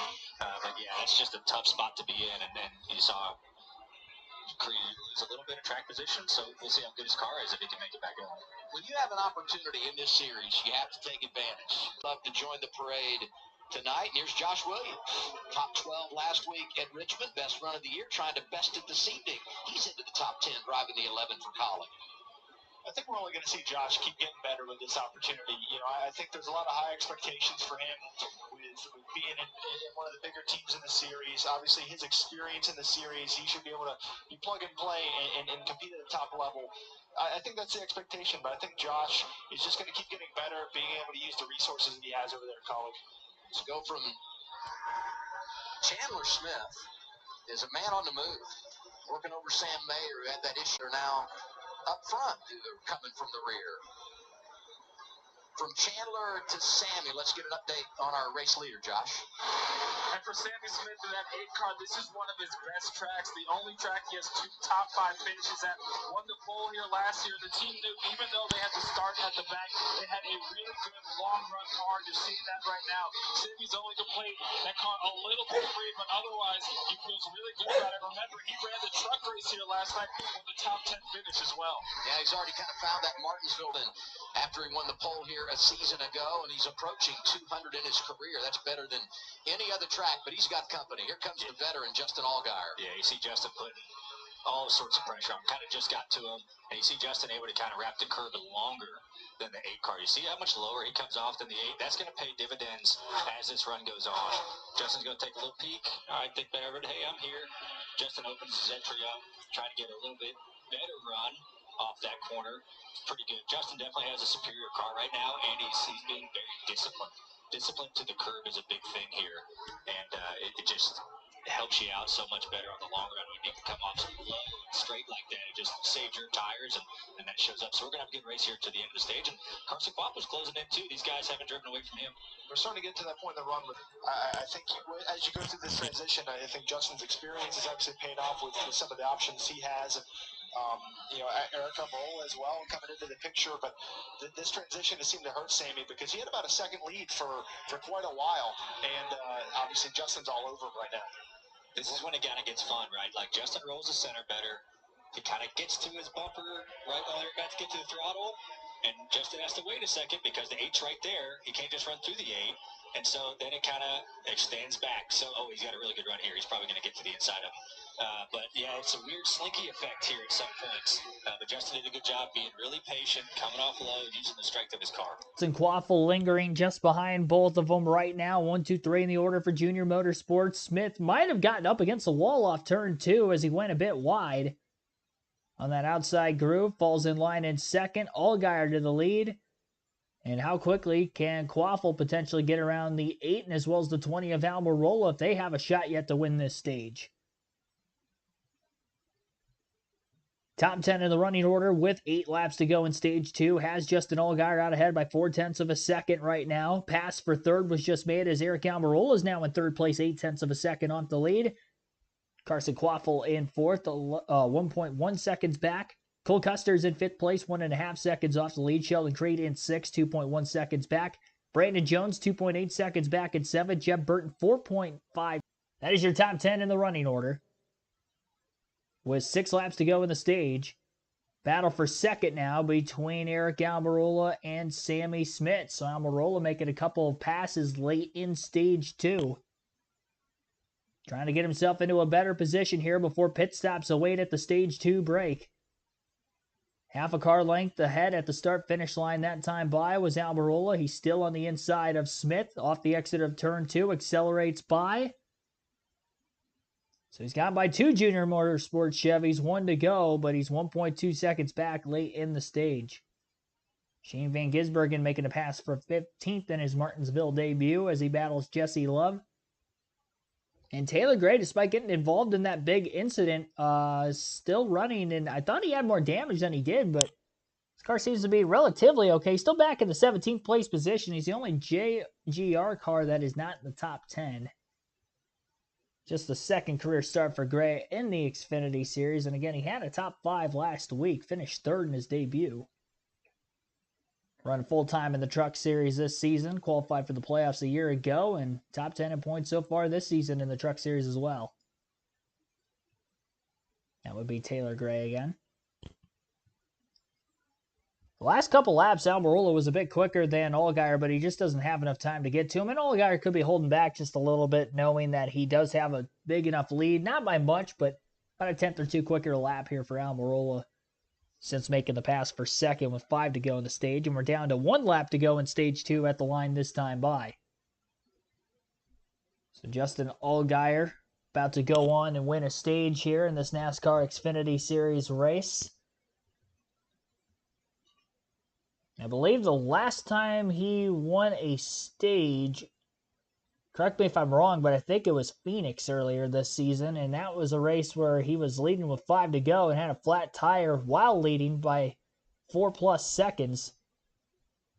No, never mind. He did not win a stage that day. So this will actually be the first stage win of the year for Allgaier. So first playoff point for Justin because he doesn't have any wins yet this season as well. So playoff point number 1 on the year for Allgaier. First stage win of the season. And 1 more stage still to go. 4th, Cole Custer 5th, Sheldon Creed 6th, Brandon Jones 7th, Chandler Smith 8th, Jeff Burton 9th, and Ryan Sieg rounds out the top 10. So again, that was your top 10, all receiving stage points, 1 point per position at the end of stage number 2.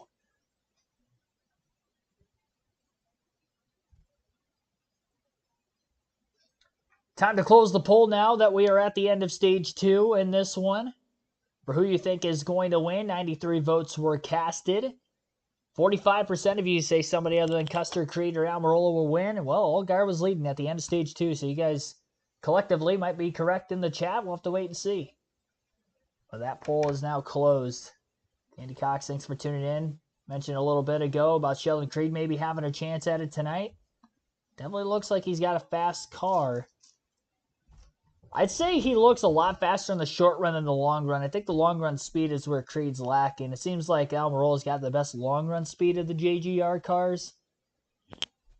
We still don't know about Chandler Smith. I mean, he started so deep in the field, finally got his way up to 9. Definitely doesn't look as strong as, say, the 19 did last night, working his way through the field with Christian Eckes. He by far had the dominant vehicle of the day. It's hard to tell if somebody absolutely is, that much better than the rest of the field tonight, because I don't think that that's necessarily the case.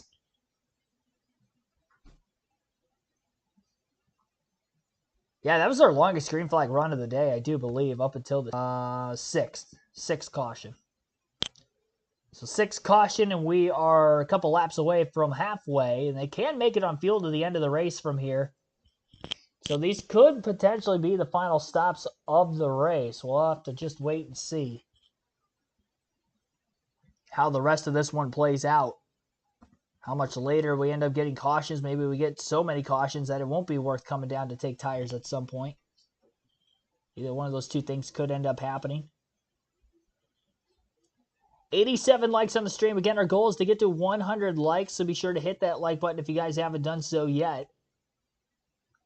Again, 87 likes is the goal. Or, sorry, 87 is where we're at right now. 100 is the goal, but we are very close. We are just at the end of stage 2 now. Take a quick ad break, then continue our live commentary coverage. On the other side, you're listening to the Dude Wipes 250 at the Martinsville Speedway on the NASCAR Xfinity Series side here on KRC.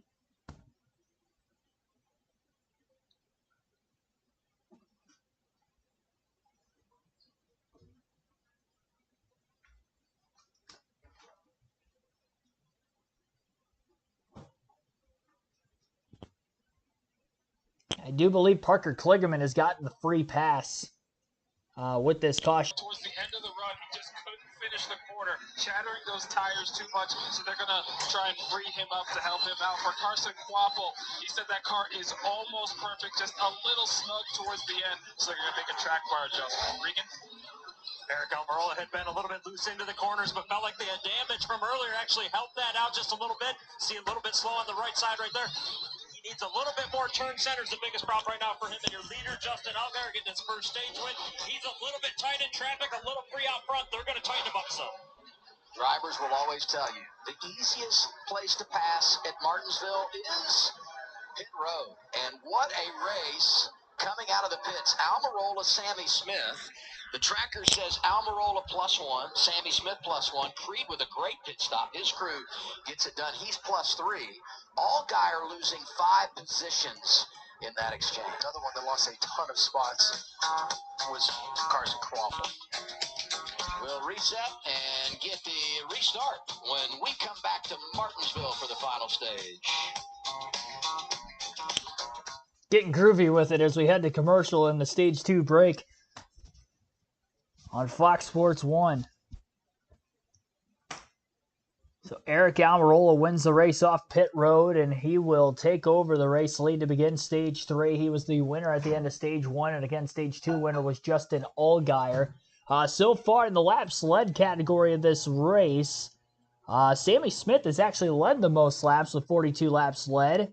Almirola's led 38, Custer with 27, and Allgaier led the last 14 of stage 2. Well, a little less than that, and then he led the first couple laps under caution technically. Most of the lead changes were due to pit stops, but some of them have been on track for the race lead itself. Had 7 different drivers lead at least one lap in the race today, and we have in total had 7 lead changes. Nobody's led more than once until now, of course, with Almirola leading, so I guess that sort of delays, whether it's like a rain delay or any sort of red flag period for a crash like that. They don't count it in the race stats. Usually on our raw feed, it shows how long the red flag was. But for some reason, it 95 likes. We're 5 away from our goal. I thought for a minute there we were going to have a chance to break the record for an Xfinity race this season for most likes stream. We still could. I mean, we got one stage to go. I don't think we're on pace for it anymore, but you never know what could happen. And again, appreciate each and every one of you tuning in once again. Still have one more race to go this weekend. Tomorrow's NASCAR Cup Series live commentary stream will begin at 2:30 Eastern Time on KRC. Again, 2:30 Eastern tomorrow afternoon. That will be our start time for that race. 6 top 3 rows on this restart are going to be Eric Almirola, Sammy Smith in row 1. Row 2 is going to be Sheldon Creed, Cole Custer, Chandler Smith, and Justin Allgaier are going to be in row 3.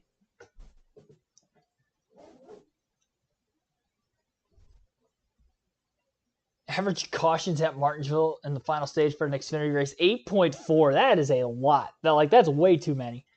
I hope that doesn't happen tonight, considering the fact we've already had 6 cautions here today. Green flag is in the air. Pretty good restart for Almirola. It looked like Sammy Smith might have spun the tires in the outside lane. Had no chance to stay alongside the 20. And the 18 of Sheldon Creed is almost clear for second, but not quite. Now he'll be clear for second place in the middle of turns 3 and 4. And he's got the best short run speed, so we'll see if he's got anything for Almirola, who's better on the longer run. Every long run there is a short run, so this is the time to attack here if you're Sheldon Creed. Now it's 1, 2, 3 for Joe Gibbs racing at the front of the field as Chandler Smith will get to a race-high third place position, moving up from the inside of row 3 to the third place spot, passing the junior mostly get back in the top 5. He's just behind them at 6th. And here goes Creed for the lead, using that short run speed to his advantage. Gets to the back bumper. The left rear corner panel of the 20, and the 20 chopped him off in the center as well. And then that stacked up Chandler Smith from behind. Kind of bottlenecked a little bit in turns 1 and 2. About 116 laps remain. Sammy Smith's now stuck on the outside of his teammate Brandon Jones. Cole Custer, the back bumper of the 81 of Chandler Smith. Up towards the front of the field. Justin Allgaier looking to the inside of the 8. He is going to get there, and poor Sammy Smith, who was on the outside of row 1 on the restart, spun his tires, stuck on the outside. He is continuously getting freight trained. Still 115 laps to go. Long ways yet to get to the end of this one. Further back outside the top 10, Shane Van Gisbergen got up out of line on the restart after contact from behind, lost a handful of positions. He's now back and continues to lose more positions further back. Now remember that Almirola and Chandler Smith are both in the running for the Dash for Cash, running at flat left front tire earlier in the day. Makes a 3-wide pass on the backstretch. Currently, actually, is Kligerman underneath the 29 and the 97 as he moves to 21st. SVG has now lost over 10 positions since the race start. Been stuck on the outside for quite some time and now battles for 23rd. He was just 1 point behind Anthony Alfredo for that final spot to get into the playoffs. Alfredo got some stage points. SVG did not today. And Alfredo just outside the top 10 still in the restart. And again, SVG has lost over 10 positions this year to lock himself in. But if he doesn't, he's racing the 5 of Alfredo through the summer, at least for the spring months. As of right now, we'll see if he'll do that for the summer as well later on. 0.8 of a second lead now for Almirola over Creed. Creed had a chance after Chandler Smith had kind of held himself up behind the 18, taking too long to pass him. Cole Custer will move to the inside for third place. Cole Custer's car is starting to come to life here in the early going of stage 3. His teammate Riley Herbst still having a good day, quietly in the top 10 at 7th, further back. Custer does not make the pass on Chandler Smith, who looked strong on the outside there. I don't know if Chandler has anything for Eric Almirola. It's tough to say for sure with Creed holding him up, but Chandler again has done a great job after starting deep in the field in 37th. Minimal stage points today, but working himself up for a potential good finish as he tries to go for 2 wins in a row. Trying to go for 3 in the first 7. Kligerman now up into 20th. In that race for the Dash for Cash, that's another incentive for Chandler Smith to catch Almirola, is not only the race win, but an extra $100,000 on top of it. 15th at the end of stage 1 for starting 37th, 8th at the end of stage 2, so he only scored 3 stage points today, but now up to 3rd after a fast pit stop, a good restart. 3 positions gained on pit road, 2 more on the restart, and now looking to get another one as he sets up the 18 of Sheldon Creed, starting a little higher on entry into the corner, Diamond cutting it off the middle to exit to get a straight line speed off. He's going to continue to do that. Haven't really seen anybody master that line today. It looked a little better for Creed, or for Smith rather, through turns 1 and 2 that time versus 3 and 4 on the other end. As they go to a side-by-side commercial break on FS1. That battle for second will continue on. Chandler Smith to the inside of Creed. Creed will give up the spot, dive in line behind him. And Chandler Smith is finally up to second. Can he run down Almirola? Plenty of time to get there. Still 105 laps to go at Martinsville. We'll go through the full field running order real quick here for really the first time we've gone through all the way through the order. Eric Almirola with a 1.2 second lead over his teammates behind him. Chandler Smith in second against Sheldon Creed is third. Cole Custer fourth. Brandon Jones in fifth. Justin Allgaier sixth. Riley Herb seventh. Carson Quaffle eighth. Sammy Smith ninth. And Ryan Sieg rounds out the top 10. Jesse Love in 11th. Sam Mayer 12th. Anthony Alfredo 13th. Jeff Burton 14th. Josh Williams 15th. Dexter Bean in 16th. Brennan Poole 17th. Jeremy Clements 18th. 19th is Myatt Snyder. Parker Kligerman in 20th. Taylor Gray 21st. Ryan Ellis 22nd. Blaine Perkins 23rd. Matt DiBenedetto 24th. Shane Van Gisbergen is 25th. 26th for Garrett Smithley. Kyle Sieg 27th. Dawson Cram 28th. Surprised Haley Deegan's still in it, being involved in 2 incidences, including that big one. But not only still in it, but still on the lead lap with all the cautions that have gone on so far in the race as well. I'm not sure how I just got logged out of the raw feed there. Sorry for that. Back up. There it is. Haley Deegan 29th, though. Joey Gase 30th. Logan Bearden is 31st. He is a lap down. Leland Honeyman a lap down in 32nd. Kyle Weatherman is out of the race in 33rd, as well as everybody else further back behind him in the running order. 34th place finish for Austin Hill. 35th for Corey Heim. A.J. Allmendinger 36th. Parker Retzlaff 37th. And Akinori Ogata.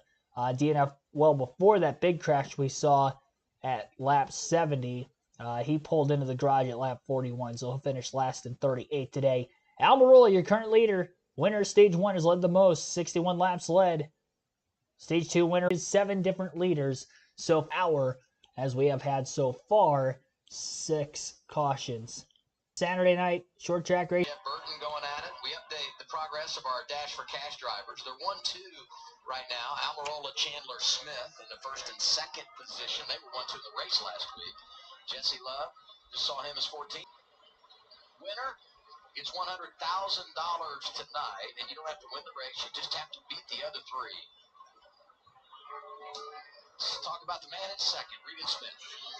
And we see this great run right now, Chandler Smith having after he had to go start the race in the back. Made that contact yesterday. We documented they took the car back to Charlotte. It was a good thing that they did. They actually found a little bit of front suspension damage that at the shop they were able to find. Weren't sure that they would have found it here at the racetrack, so it's been a good fortune that they did that. As for the car right now, just a little bit lacking of lateral drive off the corners, but he's been pretty happy all night. I want to update that story as we see teammates racing here for 5th, Allgaier and Brandon from here in Martinsville. So they said, you know what we're going to do? We're going to load it up, take it back to the shop. They did. Worked on it all night long till 1 o'clock in the morning. Wrapped it at 6 o'clock this morning. And then at 11 o'clock yesterday. And here he is from the back to second. And let me tell you what's impressive about the second-year driver, first year Joe Gibbs Racing. He comes into tonight with 2 wins, an average finish of 3.3 through 6 races. That's the second best all time. The only guy better coming into tonight than Austin Hill and Chandler Smith through 6 races, Kyle Busch, who was 2.2 10 years ago. So that's some elite company right there. You know, Chandler does a really good job, you know, from last year over at college, you know, making the move to JGR. He's done a really good job of learning quickly, you know, and props to the guys at JGR at the race shops that spend all night working on that thing. You know, I mean, they travel. I'm sure they use a kind of a mixture of road guys and shop guys, and those guys busted their tails to get that thing back out there. So big props to those guys, too, for sticking with it all night. As Parker Kligerman coming from just got the lucky dog, starting to make a little bit of moves back towards the field. He wants to see a caution so he can kind of reset and make a run at that dash of cash.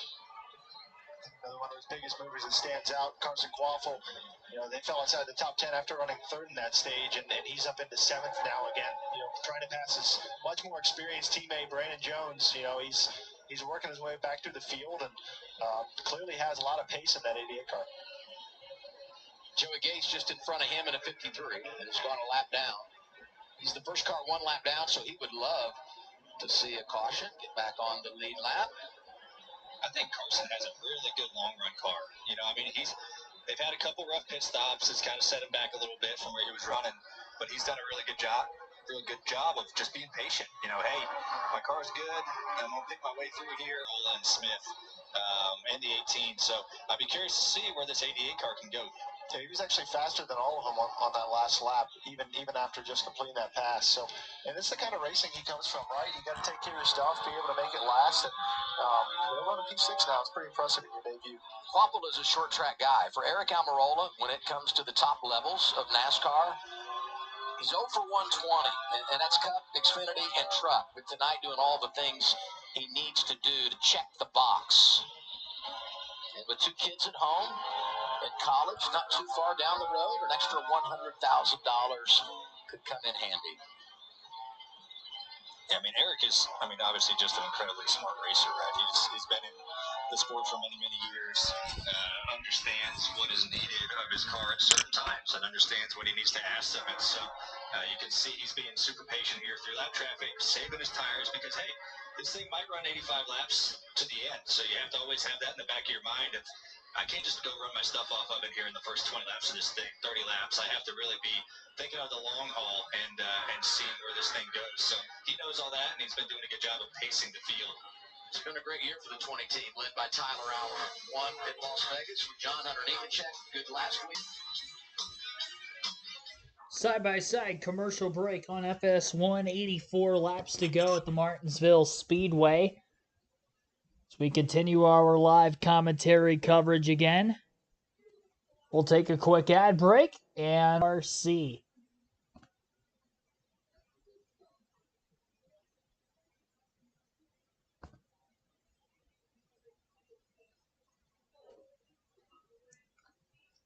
.1 second lead, working through lap traffic at the tail end of the field for Eric Almirola. Almirola working himself ever so closer to 100 laps led in this race. Battle for position going on as well for fourth between Cole Custer and Justin Allgaier.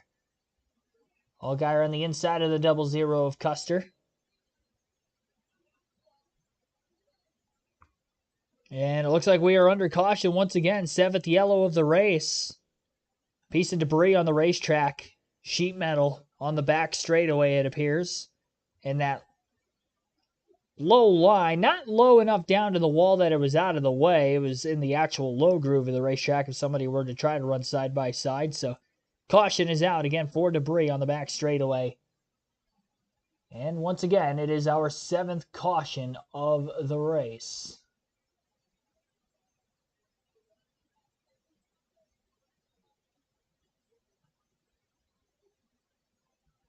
Good chance we'll be seeing pit stops once again. And a lot more likely that this will be the final stop of the race than what we had seen before. And remember, before, I thought that it could have been the last, just in case it went green to the end because they were within the fuel window. But now, knowing that there isn't a lot of tire fall off in this one, 80 laps left, especially if we get a lot more cautions the rest of the way, that these could more than likely be the final pit stops of the race going forward. 1, 2, 3 for Joe Gibbs Racing, though. We'll see if anybody else can take him down. Allgaier did get credited with that 4th place position. Right as the caution came out, he had just passed Cole Custer. They go through the last time and it's scoring loop at the time of every caution to reset the running order. And again, Allgaier did just get by Custer through that time and scoring loop. Pit road open this time by with 79 laps to go. I would anticipate most will come down, get that last set of stickers, but we'll see if there's any games being played here.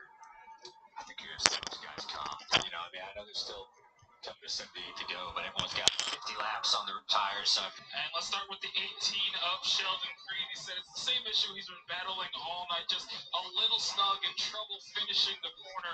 He says he just can't be able to get what he needs. They're going to try and make a track bar adjustment and see if it finally helps him out. 81 of Chandler Smith is good. He doesn't want any changes, likes his car. And the 20 of your leader, Eric Almirola, fires off a little bit too loose for 7 to 10 laps, but then it comes in, told the team he thought they had to take tires right here.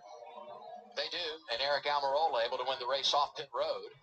Creed +1, good stop for Custer's team at +2. Chandler Smith going in the wrong direction, and Allgaier lost a spot again. Yeah, 2 positions lost for Chandler Smith, 1 for Allgaier, and then 2 for Brandon Jones, and 4 positions lost for the Carson Quaffle 88 team. So Junior Motorsports collectively, they're losing several positions, 3 cars combined for 7 positions lost on pit road. First entered pit road to where he's at now. 77 laps to go. We'll see how this is all going to play out. And we'll see if Eric Almirola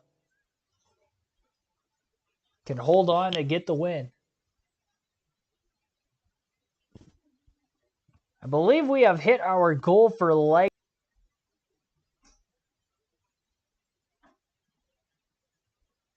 Yep, we did get to our goal of 100 likes.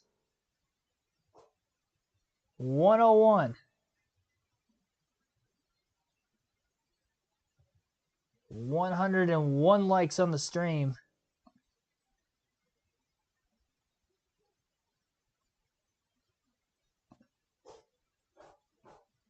Appreciate that, everybody.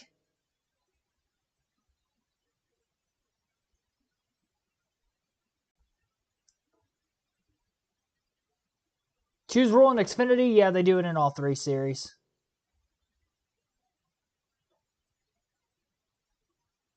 Truck, Xfinity, and Cup. They have the choose rule.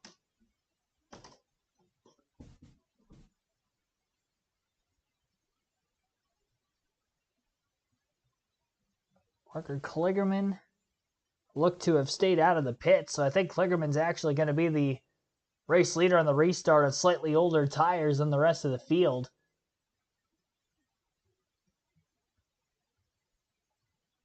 Kligerman, one of those Dash for Cash drivers. So he would technically be leading the Dash for Cash and needs to beat out Eric Almirola, Chandler Smith, and Jesse Love to win that extra $100,000 for the Dash for Cash.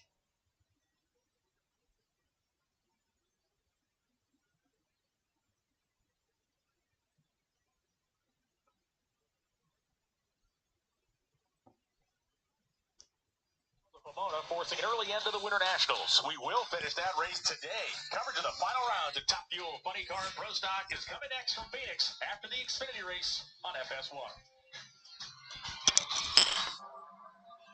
When you come to Martinsville, you always talk brakes, and racing under the lights is special because you always see those glowing rotors. It's always cool to see, right? It's a cool judge of who's using them more, than the other guys, and it's super cool at Martinsville. You always get some pretty good brake glow. So restart. Parker Kligerman was out of tires. Yep, right. That's why they stayed out. So he stayed out. He's got about 45 or so green flag lap on his stuff.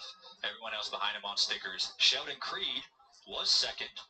Or was third, picked behind the 48 instead of picking the top. So we'll be curious to see how he chooses to go about things behind the 48 with some older stuff. The first obstacle is going to be this launch inside of the restart zone. Parker is the control car, but he's going to struggle compared to sticker tires, and it's going to stack the field up, no doubt. Coming off a 40 lap or so, green flag run, 73 to go now as we hit the green.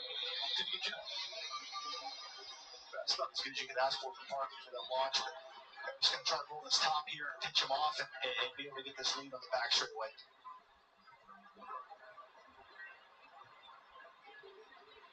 See the 18 getting aggressive, moving to 48. 48, middle of 3 wide as Almirola gets the lead for second. Sheldon Creed, Cole Custer, and Chandler Smith, after losing the spots on pit road, is up to 4th. It really is the time of night. I mean, you got to go. I think if you want to keep pace, You got Chandler Smith. Bottom of three. Three's wide into the corner. Goal. Slight contact. Here comes the 81. Creed not going away. Sammy Smith back in the picture. Oh, wow. I mean, Chandler Smith sees the win and $100,000, right? I mean, so he's like, I have got to go. My car was similar to Eric's before that last run, so Makes Cole Custer and Riley Hurst. Ford is currently on a 14-race winless streak when it comes to short tracks in the Xfinity Series, but both of their drivers in the hunt with 70 to go. but he lost a ton of spots at that exchange, getting trapped on the top behind the slower car of Klingerman. And in Parker, you have no tires. You can't go anywhere, and it's really, really frustrating because everyone else, the urgency's super high for everyone in the field. We talk about, the 81, going for the spot here. It just gets, Pretty good job to hang on to that. How about it? Yeah, it's still out there. Luckily, they were able to keep it going pretty straight. These two are going to have an interesting finish to this race, I do believe. And the competition meeting going to have quite the conversation next week because they have really gone after one another, very aggressive among teammates. It's really what you expect to see when you come to this racetrack. And I think they all just don't want Eric to get too far away. Eric was able to manage his stuff with 1 second lead that last run and be in a comfy little zone where he could just do whatever he needed to.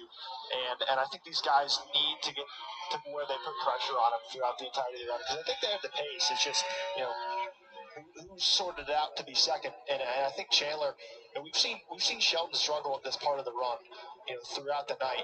And Chandler, it's kind of his first time to really get all this clean air and be able to do something with his car as he's trying to work on an over-under, see what the track's got in it. Maybe he doesn't quite have it in yet. Wait a few laps later to see if that line's available.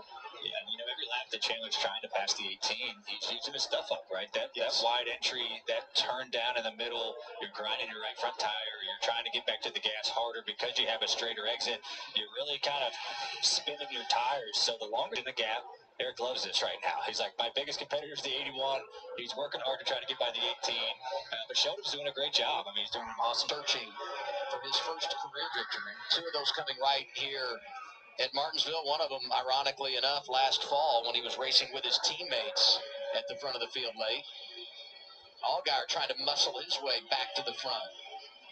The 19 is Taylor. He's kind of getting caught in the slow lane, and he has his work cut out for him now. We saw the 7 be one of the fastest cars there early in the race. Has lost a little bit of track position. To be played because you put that last set of tires on, even if the caution comes out, you're going to have to get it done on a restart. You can't manufacture anything from this moment of the race on. Ryan Sieg, 12th right now, leaning on Taylor Gray, the young driver. Ryan Sieg's put together a really good run. NASCAR driver, and it's cool to see the guys look good. Almirola up front, if you remember last summer, he was driving a Sieg car, a collaboration with Sieg and Stewart Haas Racing when he won at Sonoma. So we know that team. They do bring some good stuff. Behind him, another underdog group, Our Motorsports, Anthony Alfredo driving the 5.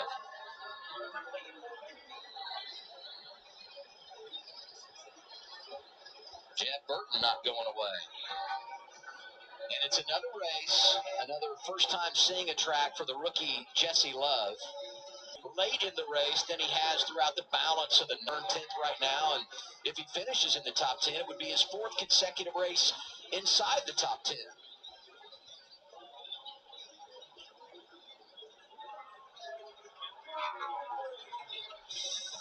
Look at what this driver from California, reigning champ in the ARCA Menard Series. First 3 races of the year, he's winning stages, leading laps, got those 2 poles. But in the last 3 races, he's been really impressive. And what stands out to me, not just the top 10s, I said he's going for 4 in a row here tonight, but that average finish of 4.3. And you know the other thing he's doing? He's creating grace. He's got a good spot in points. You see he's 4th. It's so much easier to play with the lead than it is to come from behind as a young driver. And he's taken advantage of all of his opportunities. 55 laps to go. Almirola is leading, the veteran. It's the rookie, Jesse Love in 10th. Virginia is for... Gets torn off by a right front of a car, so I think Garrett that's might have had some help. good detective work from Blaney. Smithley was 29 and on the lead lap. Let's go to the driver right now in 7th, Sam Mayer. Remember when they stayed out and ran it to the end of stage 2? You know what that means? You know, set of tires. They have a set of tires. Oof, I don't. For the same reason why they stayed out on old tires to get away from all the mess. I think we struck a nerve here. I would not want to bury myself at the end of the race in the beehive with 53 to go. You know, 48 laps. All right, they're gonna stay out here and just see what they can do from 7. I wasn't suggesting they do it. I was just presenting the information, Austin. I wasn't even going to let you Stop suggest yelling it. at me. I wasn't even going to let you suggest it. Be nice. 53 laps to go. We're under caution. Now let's get your song in. Power of Love.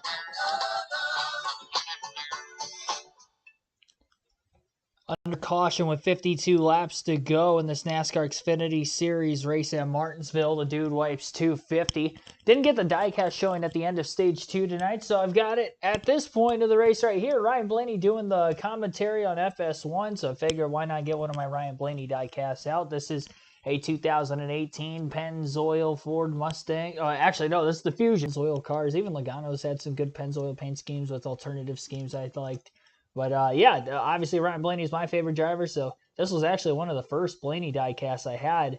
And I wanted this diecast because he had won the Roval in 2018 with this same paint scheme. And I think this is actually the car from his Pennzoil 400 Las Vegas start earlier that season, because there's no emojis on the side of it, no like playoff emblem for the round of 16 that year when he did win at the Roval. But it was the same paint scheme, and I do like this paint scheme, so that is why I have it. Got it for Christmas, actually. My grandpa got it for me that next Christmas. Well, so it would have been like 2018 at that time when I had gotten it.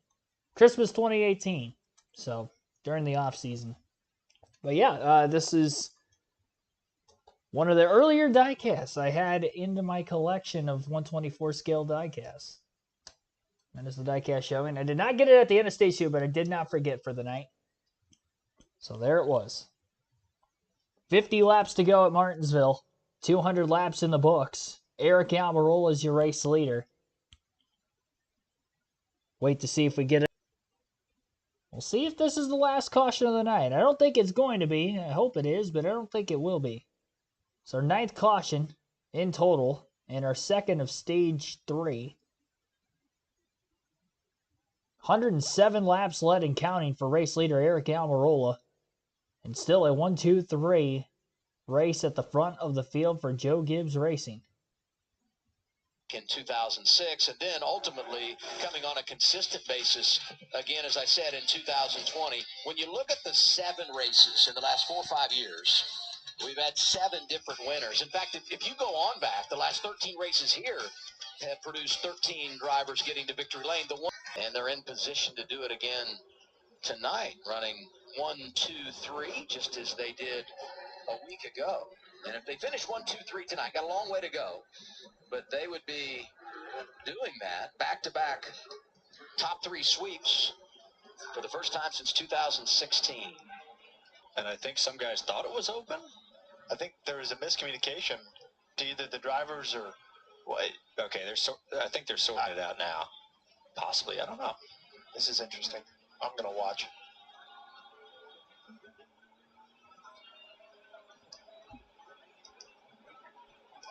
So the 1 to go was not transmitted to all the teams. They're going to reset, and then we'll do the choose. Sammy Smith thought that they all chose. Right, yeah. He's like, thank you. I will take the front row. Like, are you kidding me? Racing before the race.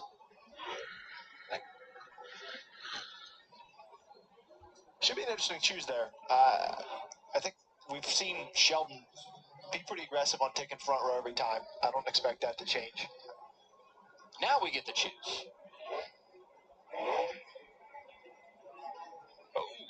All right. Chandler Smith loves that. Yes, absolutely. He's been trying to pass the 18 the whole run. He's like, yes, I will take the front row. This is the first taste of a lead that Chandler's had all day. And I think you'll see what he does to take advantage of it. Sammy Smith thought he got. Watch Custer in the 0-0 row 2. And Mayer, I mean, boy, they've kind of been all over the board tonight, but he's back up there in row 3 next to his teammate Sammy Smith. Restarts on 30-lap old tires, you know, usually gets pretty interesting. The top is a little bit more competitive when you have laps on tires, so we'll see what Chandler can do. 46 laps to go at Martinsville. Teammates front row, Almirola, Chandler Smith. A really good launch in the outside lane by Chandler Smith. Should give it the best shot possible here on the outside to make this work.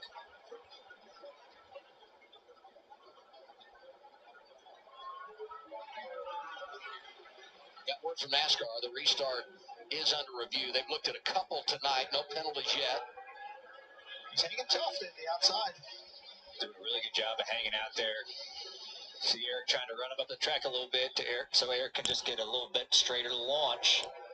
That tells me Eric feels like he's under threat. If he's already pulling that move, washing him up, you know, 1 lap up to the restart, you know, he's got to go. Here's Shelton Creed. Now, Eric behind him. Eric has been a little bit better spot, right? If he has a nose ahead, he can maybe take a little bit more real estate from the 81. He's doing a great job on the outside here. Still nose to nose going into turn 3. Got a thumbs up. Restart is all good as they battle for the race lead side by side. Almirola and Smith.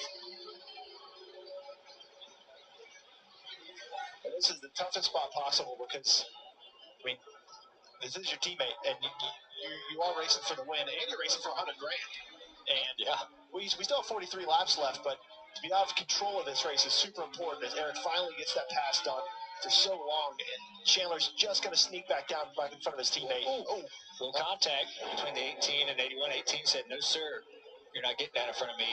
That loss of momentum allowed Shelton Creed to drive through to second. You know, I look at the 81 race for 20, and I rewind to last week. Eric was so strong stage 1, stage 2, but the final stage, Chandler Smith got it dialed in and was able to win by more than 4 seconds at Richmond on that long green flag run to end it. But here he's third, last week's winner. Creed is second, and Almirola leading again. The veteran's been out front for 115 laps. Think Shane's going to send the 27? I think he's thinking about it. Give him a little payback from what He's squaring up. This for 15. Yep. From Love from New Zealand. Brennan Poole wedging through. 3 wide. Brennan in that 44. Look how beat up that car is. And he is on the lead lap running 18. Jeremy Clements on the lead lap as well behind him. Looks like a modified. And there's the 43. Ryan Ellis, Virginia's own, trying to get a top 20.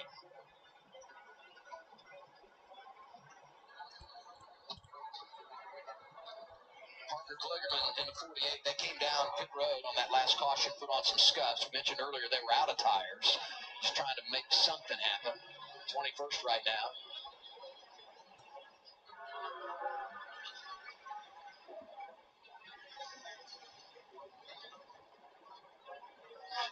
You see Allgaier getting down on that curve, trying to get around Riley Herbst. He's still trying to recover that track position he lost from that last restart. You know, he got stuck behind the 48 car. He's been all over the back of the 98 car for the last handful of laps. And this is a difficult part of the run where the track isn't quite wide enough yet to find some options. So he's going to be working on 98, the wrong spot, you know, and the 5 looking to pick up another spot. Really good run for Anthony. Sam Baer, good thing he didn't pit there, Adam. Yeah, no kidding. Hey, now don't put that on me. Don't you go the way of Austin Cindric here. A bitter rivalry is brewing in the Lone Star State. Now Corey Seager and the reigning champion Rangers battle Jose Altuve and the Astros. It all begins 4 Eastern on FS1 next Saturday. Corey Seager went to the same high school as Bubba Wallace, Northwest on FS1. That's a fun fact. There you go. If the Rangers at home next week, we should all get tickets, go to the game, because we're going to be in Fort Worth. Another NASCAR triple header. Trucks Friday night at Texas Motor Speedway. Xfinity on Saturday. Cup on Sunday. The 20 hasn't really been able to drive away from the other Gibbs cars. You know, Eric's probably managing the gap. You know, he's got 6.5, 7/10 lead. You know, he's probably just managing everything. Coming back to 31 to go. I feel like the 81 is a little bit quicker than the 18, but the 18 actually found a little pace.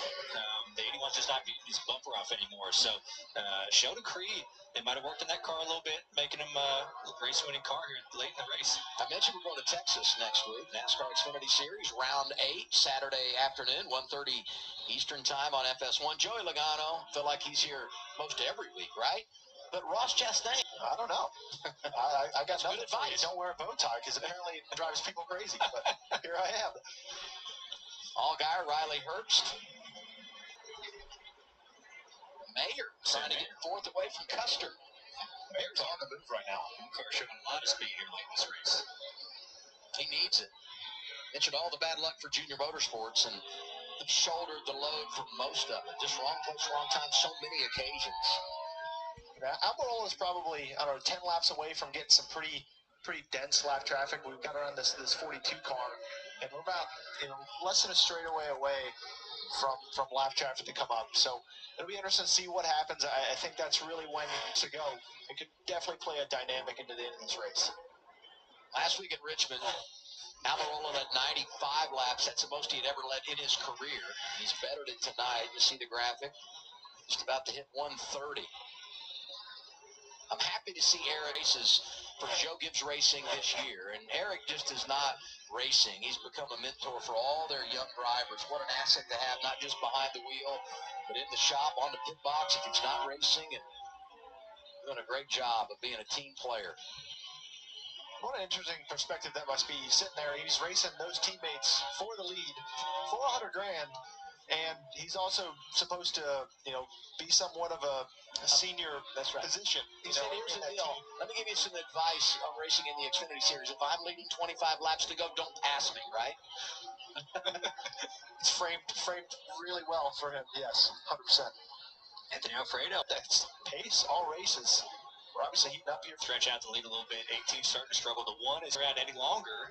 The 1's going to pass me. You see him get really aggressive here because this is his only shot to go up there and get to 20 before he gets passed, by the 1. 81-18 side by side, and you guys have completed the pass. Chandler, Eric Almirola both going for an extra $100,000 tonight. I'm not sure this is over. Creed goes wide. Sam Mayer drives through to third. Crossover. That was pretty interesting exchange. Obviously, Creed got super loose into 1 and gave Chandler the opportunity. Then Chandler got really loose under the 18 as he was trying to finish the pass. Bit of a messy run, and Sam Mayer looks like he's got to be able to capitalize on this in the outside lane and continue this momentum he's had coming up through the field. He's passed several really good cars to get halfway through this run. It's been a solid night for Junior Motorsports. All 5 of their cars inside the top 12. You got 4 of them inside the top 9. Kvapil now in the 9th position. And this has put a 2 flexibility as far as how urgent he has to be with putting those other guys a lap down. Yeah, I mean, you see 1 lap, he gained half a second, right? With this getting harder here, so 18 laps to go. 9 miles. Look out, Sam Mayer. Lap traffic may open the door for him to get second away from Chandler Smith. I bet you he feels really happy about his car. Sounds like Regan's got an update on Sam. Austin, you see Sam having that good run right now. Obviously, he got shuffled out early on in the race, lost a little bit of the handling. We got yellow on the track. How about that? 9th yellow of the night. It comes with 16 laps to go. It's for Ryan Segan, the 39. That's too bad. Man, he was having such a good night. But now this changes the game. Brings the 1 car who is probably the only one who could rival the 20, I feel like. The 81 kind of fell off a little bit. He burned his stuff up racing the 18. See what happened to Ryan here. He was running 15. Hard to tell. Either got really loose in or had a brake lock. So maybe he might have got wheel hopping. You kind of see that sometimes. Yep. And these cars can wheel hop. You get in the corner a little faster. Going to get this restart right around 10 laps to go. And that takes me to all the dramatic finishes we've had here at Martinsville in recent years. 3 of the last 4 have ended with a last lap pass. Brandon Jones, when he won, actually stayed out the entire final stage. Mayer and Gibbs That fall, he wins under caution. And then last fall, teammates duking it out when Sheldon Creed was at RCR with Austin Hill. And this was just nuts, right? But they come off turn 4, and somehow, some way, Justin Allgaier able to get through, get the win, and move on to the championship 4. And well, the first thing I think of for this restart is the choose. If you're Sam Mayer, it is the easiest choose of your life. You're going either on the bottom or the front row. It's pretty simple. I think Chandler Smith has a very difficult decision. You know, he hung really well on the outside the last time he was there. And Sheldon Creed, Justin Allgaier are kind of waiting in the wings for those decisions. But this is where this choose cone becomes really, really important to short track racing. Chandler Smith. Not quite getting the one to go signal yet, but again, caution out for Ryan Sieg spinning getting into turn 1 as this is the 9th caution of the race, our 3rd in the final stage, and we are setting up a restart. As of right now, we have 13 laps to go. We'll have probably around 10 or so laps to go when we get back to racing. Eric Almirola, race leader, dominated in the laps led category, 142 laps led of the current 237 laps completed in this race. He won stage 1. Allgaier won stage 2. He's led 14.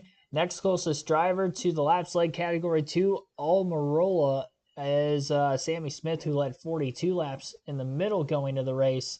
So over 100 laps more led for Almirola than any other driver today. Average race speed 62.92 miles per hour at this point, and right around 2 hours total elapsed time on this race. We had a red flag in there for about 15 to 20 minutes due to a 12-car pileup on lap 70 on a restart when Brandon Jones missed a shift and stacked up the outside lane as well. Choose rule in effect right now. It's going to be Almirola. That's shocking. He takes the outside. Chandler Smith to the bottom. Almirola's still going to be the control car, but this is huge.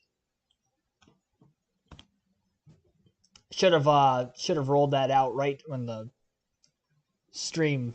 And not when the stream started, but right when backstretch into turns 3 and 4. More contact between the two of them. Chandler Smith to the race lead on Eric Almirola. Smith out in front for the first time today, 3 and nearly 4 wide off of turn 3, and they're nearly wrecking as Jeb Burton had a big lockup with his rear tires and a wheel hop into the first turn. More contact now between, it looks like, Justin Allgaier and the 18 of Sheldon Creed, and now the 20 moves the 81 out of the way. Almirola moves the 81 of Chandler Smith up the track through 3 and 4. Gets to the race lead, and Sam Mayer is now under pursuit of Almirola for the race win with 9 to go. Sheldon Creed gets to 3rd, and Smith fell in left now for Almirola with the 1 of Mayer breathing down his neck. Mayer to the back bumper of the 20. Moves him up the racetrack. Side by side for the lead down the back straightaway with 7.5 laps to go. Off turn 4 and is out. Mayer gets to the lead on the restart after the JGR teammates use each other up back and forth. And then Mayer with the bump and run to get to the lead about a lap or 2 after the fact.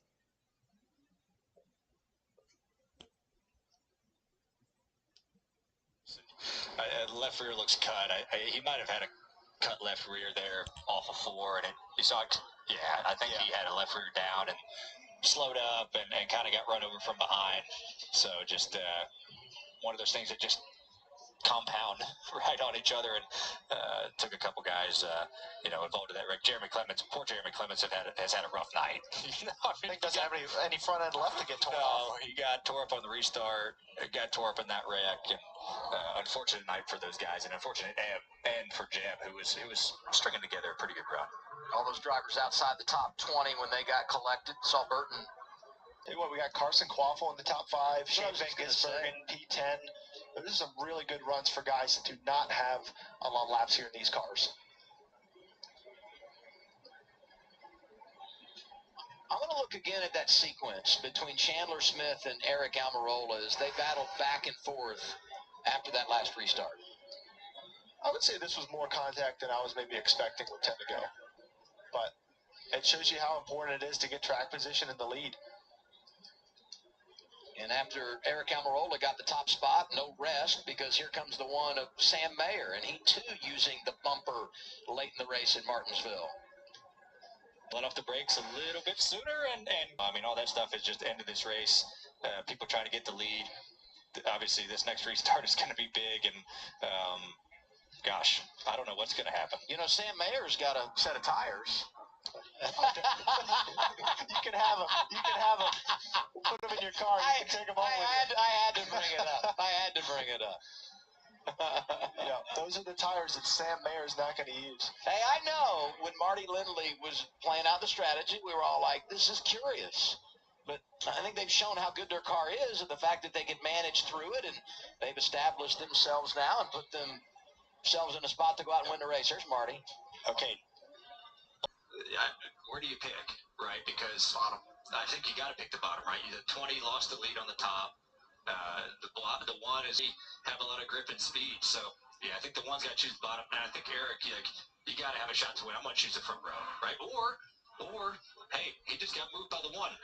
Maybe I pick third behind you, and I'm going to repay the favor for you. It's just all those little decisions that drivers have to make right now. It just is running through your brain of who do I own? What's my best chance to win? Who do I trust and don't trust right now? You don't trust anybody right now. You're going to get expected to get the bumper, and it's going to be a crazy one. Right, so you're playing devil and angel on both shoulders. Yes. Stir it up. I think at this point it's just two devils. Those are the voices in your head while you're sitting here under caution as a driver. You're trying to figure out what move can you justify, what makes sense for me, and I think yeah, Sam's definitely vulnerable, but I'd take the lead any day, and I think the bottom gives him at least some option of not getting completely removed from the battle for the lead for the rest of the race. The bottom's the safest place to be. Yes, for sure. Okay, he chose bottom at the top. Okay. Yeah. So, Chandler's overtime. You saw the rules in, 2-lap shootout. Once the leader comes around, takes the white flag under green, the next flag would end the race, whether it be the caution or the checkers. If we do get a caution flag before the leader gets the white, we'll reset, do it all again. 3 racing in Martinsville tonight.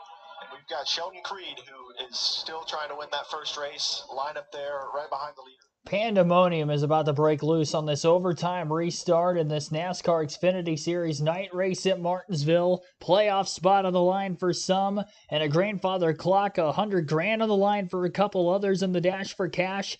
Here we go. Mayer will be the control car inside of row 1. Almirola the outside of row 1. Green flag in the air.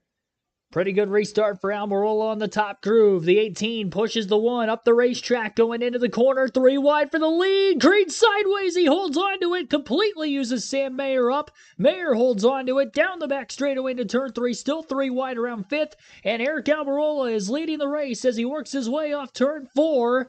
White flag in the air, 1 lap to go, sponsored by Credit One Bank. A 3-car length lead, now just less than that through turns 1 and 2, as the 81 pushes the 1 all the way through the corner. Caution is out further back. Huge wreck for Riley Herbst, and this race is over. Eric Almirola will win under caution and capture his first grandfather clock in the NASCAR Xfinity Series. Almirola wins. Second straight season he's gotten a win in the Xfinity Series as well. Part-time basis after retiring from full-time Cup Series action last year. Second win for the 20 car as well this season by a driver not running for the full points. John Hunter Nemechek running Cup points, won at Vegas earlier this season, and now again here at Almirola getting the win at Martinsville.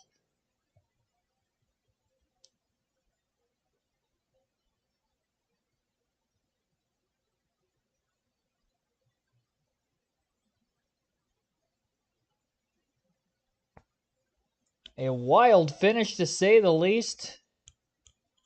Margin of victory is going to be just the fact that it was under caution.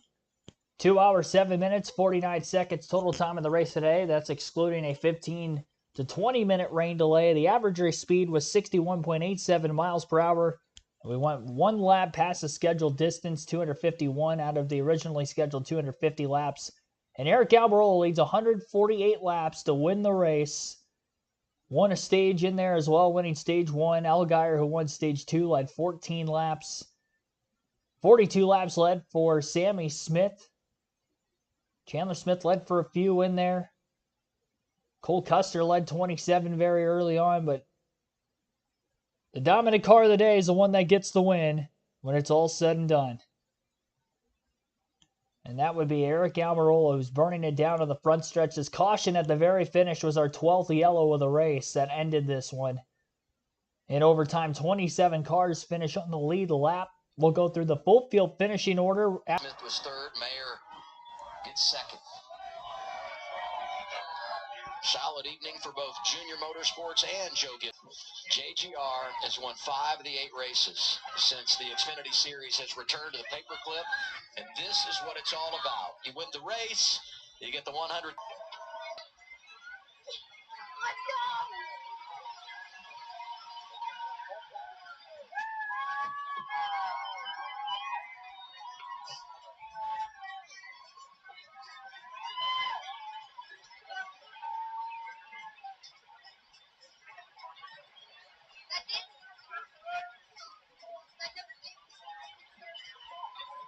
208 wins all time in the Xfinity Series for Joe Gibbs Racing. And number 208 comes courtesy of Eric Almirola. Regan. Well, a very excited Eric Almirola down here with his family. The kids are here, Eric. A wild one at the end. We saw contact with teammates. We saw 3 wide at the very end. Man, this is so awesome to win for Joe Gibbs Racing. I've had an asterisk next to a win for Coach for 17 years. And this is so awesome to finally put a real win banner up inside the shop at Joe Gibbs Racing. I want to say thank you to Toyota. Man, this GR Supra was fast. I'm supposed to say as fast as the Xfinity Internet, but man, I just want to thank everybody at Joe Gibbs Racing. Thank you, Coach, for calling me and giving me this opportunity to come and have some fun and still scratch the itch of racing, but still get to spend a lot of time with my family. I've had so much pressure to win. I mean, I think everybody expected me to just get in for believing in me and asking me to do this, and it just feels really good. I've won a lot of races in my career through the late model ranks and stuff to get me that opportunity to go work for Coach. And then from there has been a lot of ups and downs and a lot of struggles over 20 years in the NASCAR. And to cap off my career doing it the way I want to do it with Coach, with this whole organization at Joe Gibbs Racing, it feels amazing, and we're going to celebrate this one. Good news, you're going to celebrate with the extra $100,000 dash for cash. It just keeps coming. That's right. I totally forgot about that. So, yeah, I was just so focused on winning. I didn't really care about anything else. Chandler, I felt like, used me up pretty good. So when I got back to him, I was going to make sure he knew it. And then from there, the race was on. Mayer did a great job of getting to me and kind of moving me out of the way. And then on that restart, I knew it was going to be tough. But I was really thankful to be able to hold on to it. They drilled me in the left rear, and I was able to hold on to it and get a good run off it too. So, man, this is awesome. It's crazy. It's an Xfinity win, but it feels just as good as any other win, man. It's so competitive. It really is. And there's a lot of pressure, like I said, to just get in and win. Everybody thinks you're just going to get into Joe Gibbs Racing cars and go win, and it's not that easy. But we did it here at Martinsville. And I talked to Blaney pre-race, and he brought up that memory of having to run second to him in the fall. And I wanted that one so bad. I would have loved to have capped off my career in Cup racing with a win here in Martinsville. It's one of my favorite racetracks, so had to do it tonight. Eric Almirola wins in Martinsville. And Sam Mayer comes home second, and I saw you have a long conversation with Dale Jr. after this race one. I heard you say you really wanted that one. Anything else you could have done on that final restart? Yeah, I mean, the way this year's gone, I'm happy with the B2 at the end of the day. I mean, we finished the race. The car is pretty much in one piece. This 10X Chevrolet was really, really good today. Man, those restarts here are just ruthless, and as fast as them and pass all those JGR cars there at the end and march up to the front for real. And that's the first time I've done that here. So super proud of these guys. We're digging ourselves out of a hole little by little, but at the end of the day, we needed a W, and got one, I feel like, stolen from me there a little bit. So tough deal, but we're going to move on to, I don't even know where we are next week. Probably a good track for me, so I ain't worried about it. We're going to go and try to haul the mail there. Appreciate it, Sam. So Almirola forgets about the 100. All right, so we'll go through the rest of the finishing order here today. The Dash for Cash competitors for next week would be Sam Mayer, Chandler Smith, Justin Allgaier. Sheldon Creed finishes 6th, Cole Custer 7th, Sammy Smith 8th, Jesse Love 9th, and 10th was Josh Williams. Parker Kligerman 11th, Shane Van Gisbergen 12th, Taylor Gray 13th, Anthony Alfredo 14th, Blaine Perkins 15th, Brendan Poole 16th, Ryan Sieg 17th, Haley Deegan 18th, Mike Snyder 19th, and Dexter Bean 20th. 21st for Matt DiBenedetto, Jeremy Clements 22nd, Kyle Sieg 23rd, Dawson Cram 24th, Riley Herbst finishes 25th, 26th place finish for Ryan Ellis, Brandon Jones last car in the lead lap finishing 27th. Joey Gase finishes 28th, Garrett Smithley 29th, Logan Bearden 30th, Leland Honeyman 31st, Jeb Burton 32nd. Everybody from Honeyman on back DNF tonight, so ended up with 8 DNFs total. Kyle Weatherman finishes 31st, 33rd for Kyle Weatherman, 34th for Austin Hill, Corey Heim 35th, AJ Allmendinger 36th, 37th for Parker Retzlaff, and Akinori Ogado finishes in 38th. Paused it right before Chandler Smith's interview on the live feed, so here's that for you guys. I mean, I did use the 20 up a little bit. Just needed a little bit more there at the very end to be able to hold them off. But really proud of everybody at Joe Gibbs Racing. They took this car right here that I decided to wad up in the fence last night, took it back home to the race shop, and worked till 2 o'clock in the morning, showed back up at 5, and had this thing as fast as Xfinity Internet today. So really proud of everybody on our Wheelers number 81 crew. And we got some really good notes, especially starting in the back for when we come back in the fall time. So everything happens for a reason. The good Lord blesses us in crazy ways and ways that you possibly can't fathom sometimes. And tonight was one of those, and it's cool to see the outcome of it. Thanks, Chandler. Amazing start for Chandler Smith in his first year at Joe Gibbs Racing. Fast forward to live real quick here, see if they had any other interviews before we go off the air. Doesn't look like it. They're going off the air. We're about to go off the air here. Thank you, everybody, for tuning in on this late Saturday night stream for the NASCAR Xfinity Series, running to the Dude Wipes 250 at Martinsville Speedway. Well, tomorrow afternoon, we will be live for NASCAR Cup Series racing at Martinsville. Hope to see you for that Cookout 400 live stream. Have a good rest of your Saturday night. Enjoy WrestleMania Final Four action if you're watching any of that here this evening, and see you back in less than 24 hours. Have a good night, everybody.